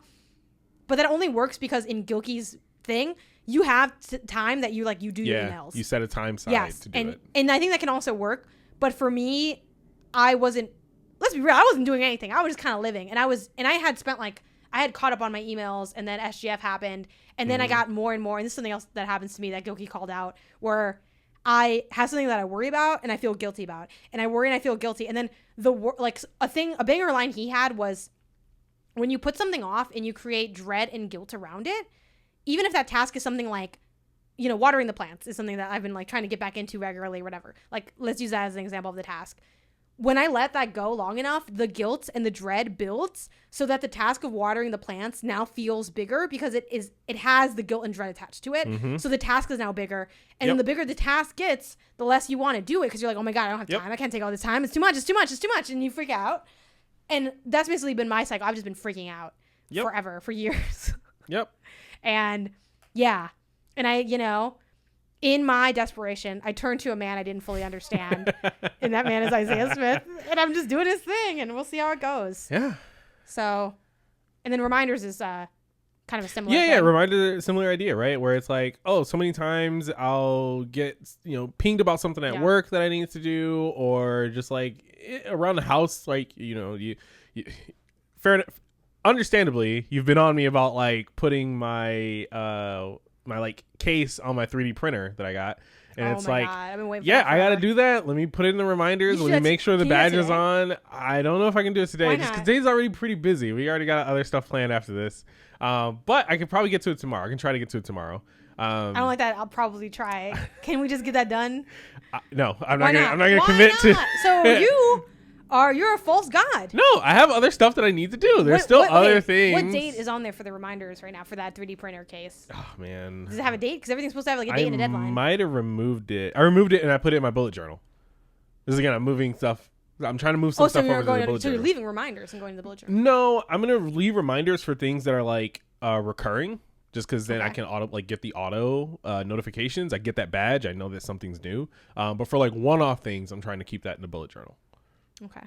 I don't care if it's bullet journal, whatever, get that thing done. Because also, to really drive home why I even care about this case, this is Isaiah's 3D printer. Like, I mean, he'll let me use it if I want to, but it's like his thing. He bought it. It's his hobby, whatever. You got this case how long ago? A while. Months.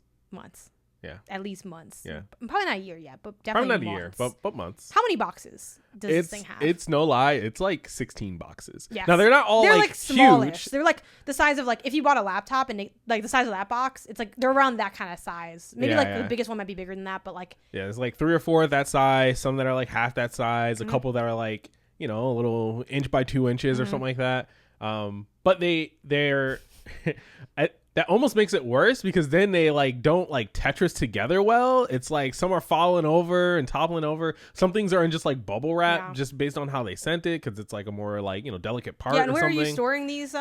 Just in the corner by kind of in the walkway of our room a little bit. It's not ideal. You are 100% right in like all that you're saying. It's on me. This sounds like you're a frog. I don't know. I feel like Gilkey would tell you just to knock this out. Because how long is it going to take you realistically to do this? Well, I have to print a part. Didn't you already print that part? No, I saw you print that like a long time ago. No, I tried to. Okay. But then something happened. I think like it had like a firmware update or something that was going on. Something was going on. I got to print a part. I'll do that at least today. I can at least set the part to print today. So I'll start on it. Okay. I will start on it. That would be really good because it's just been.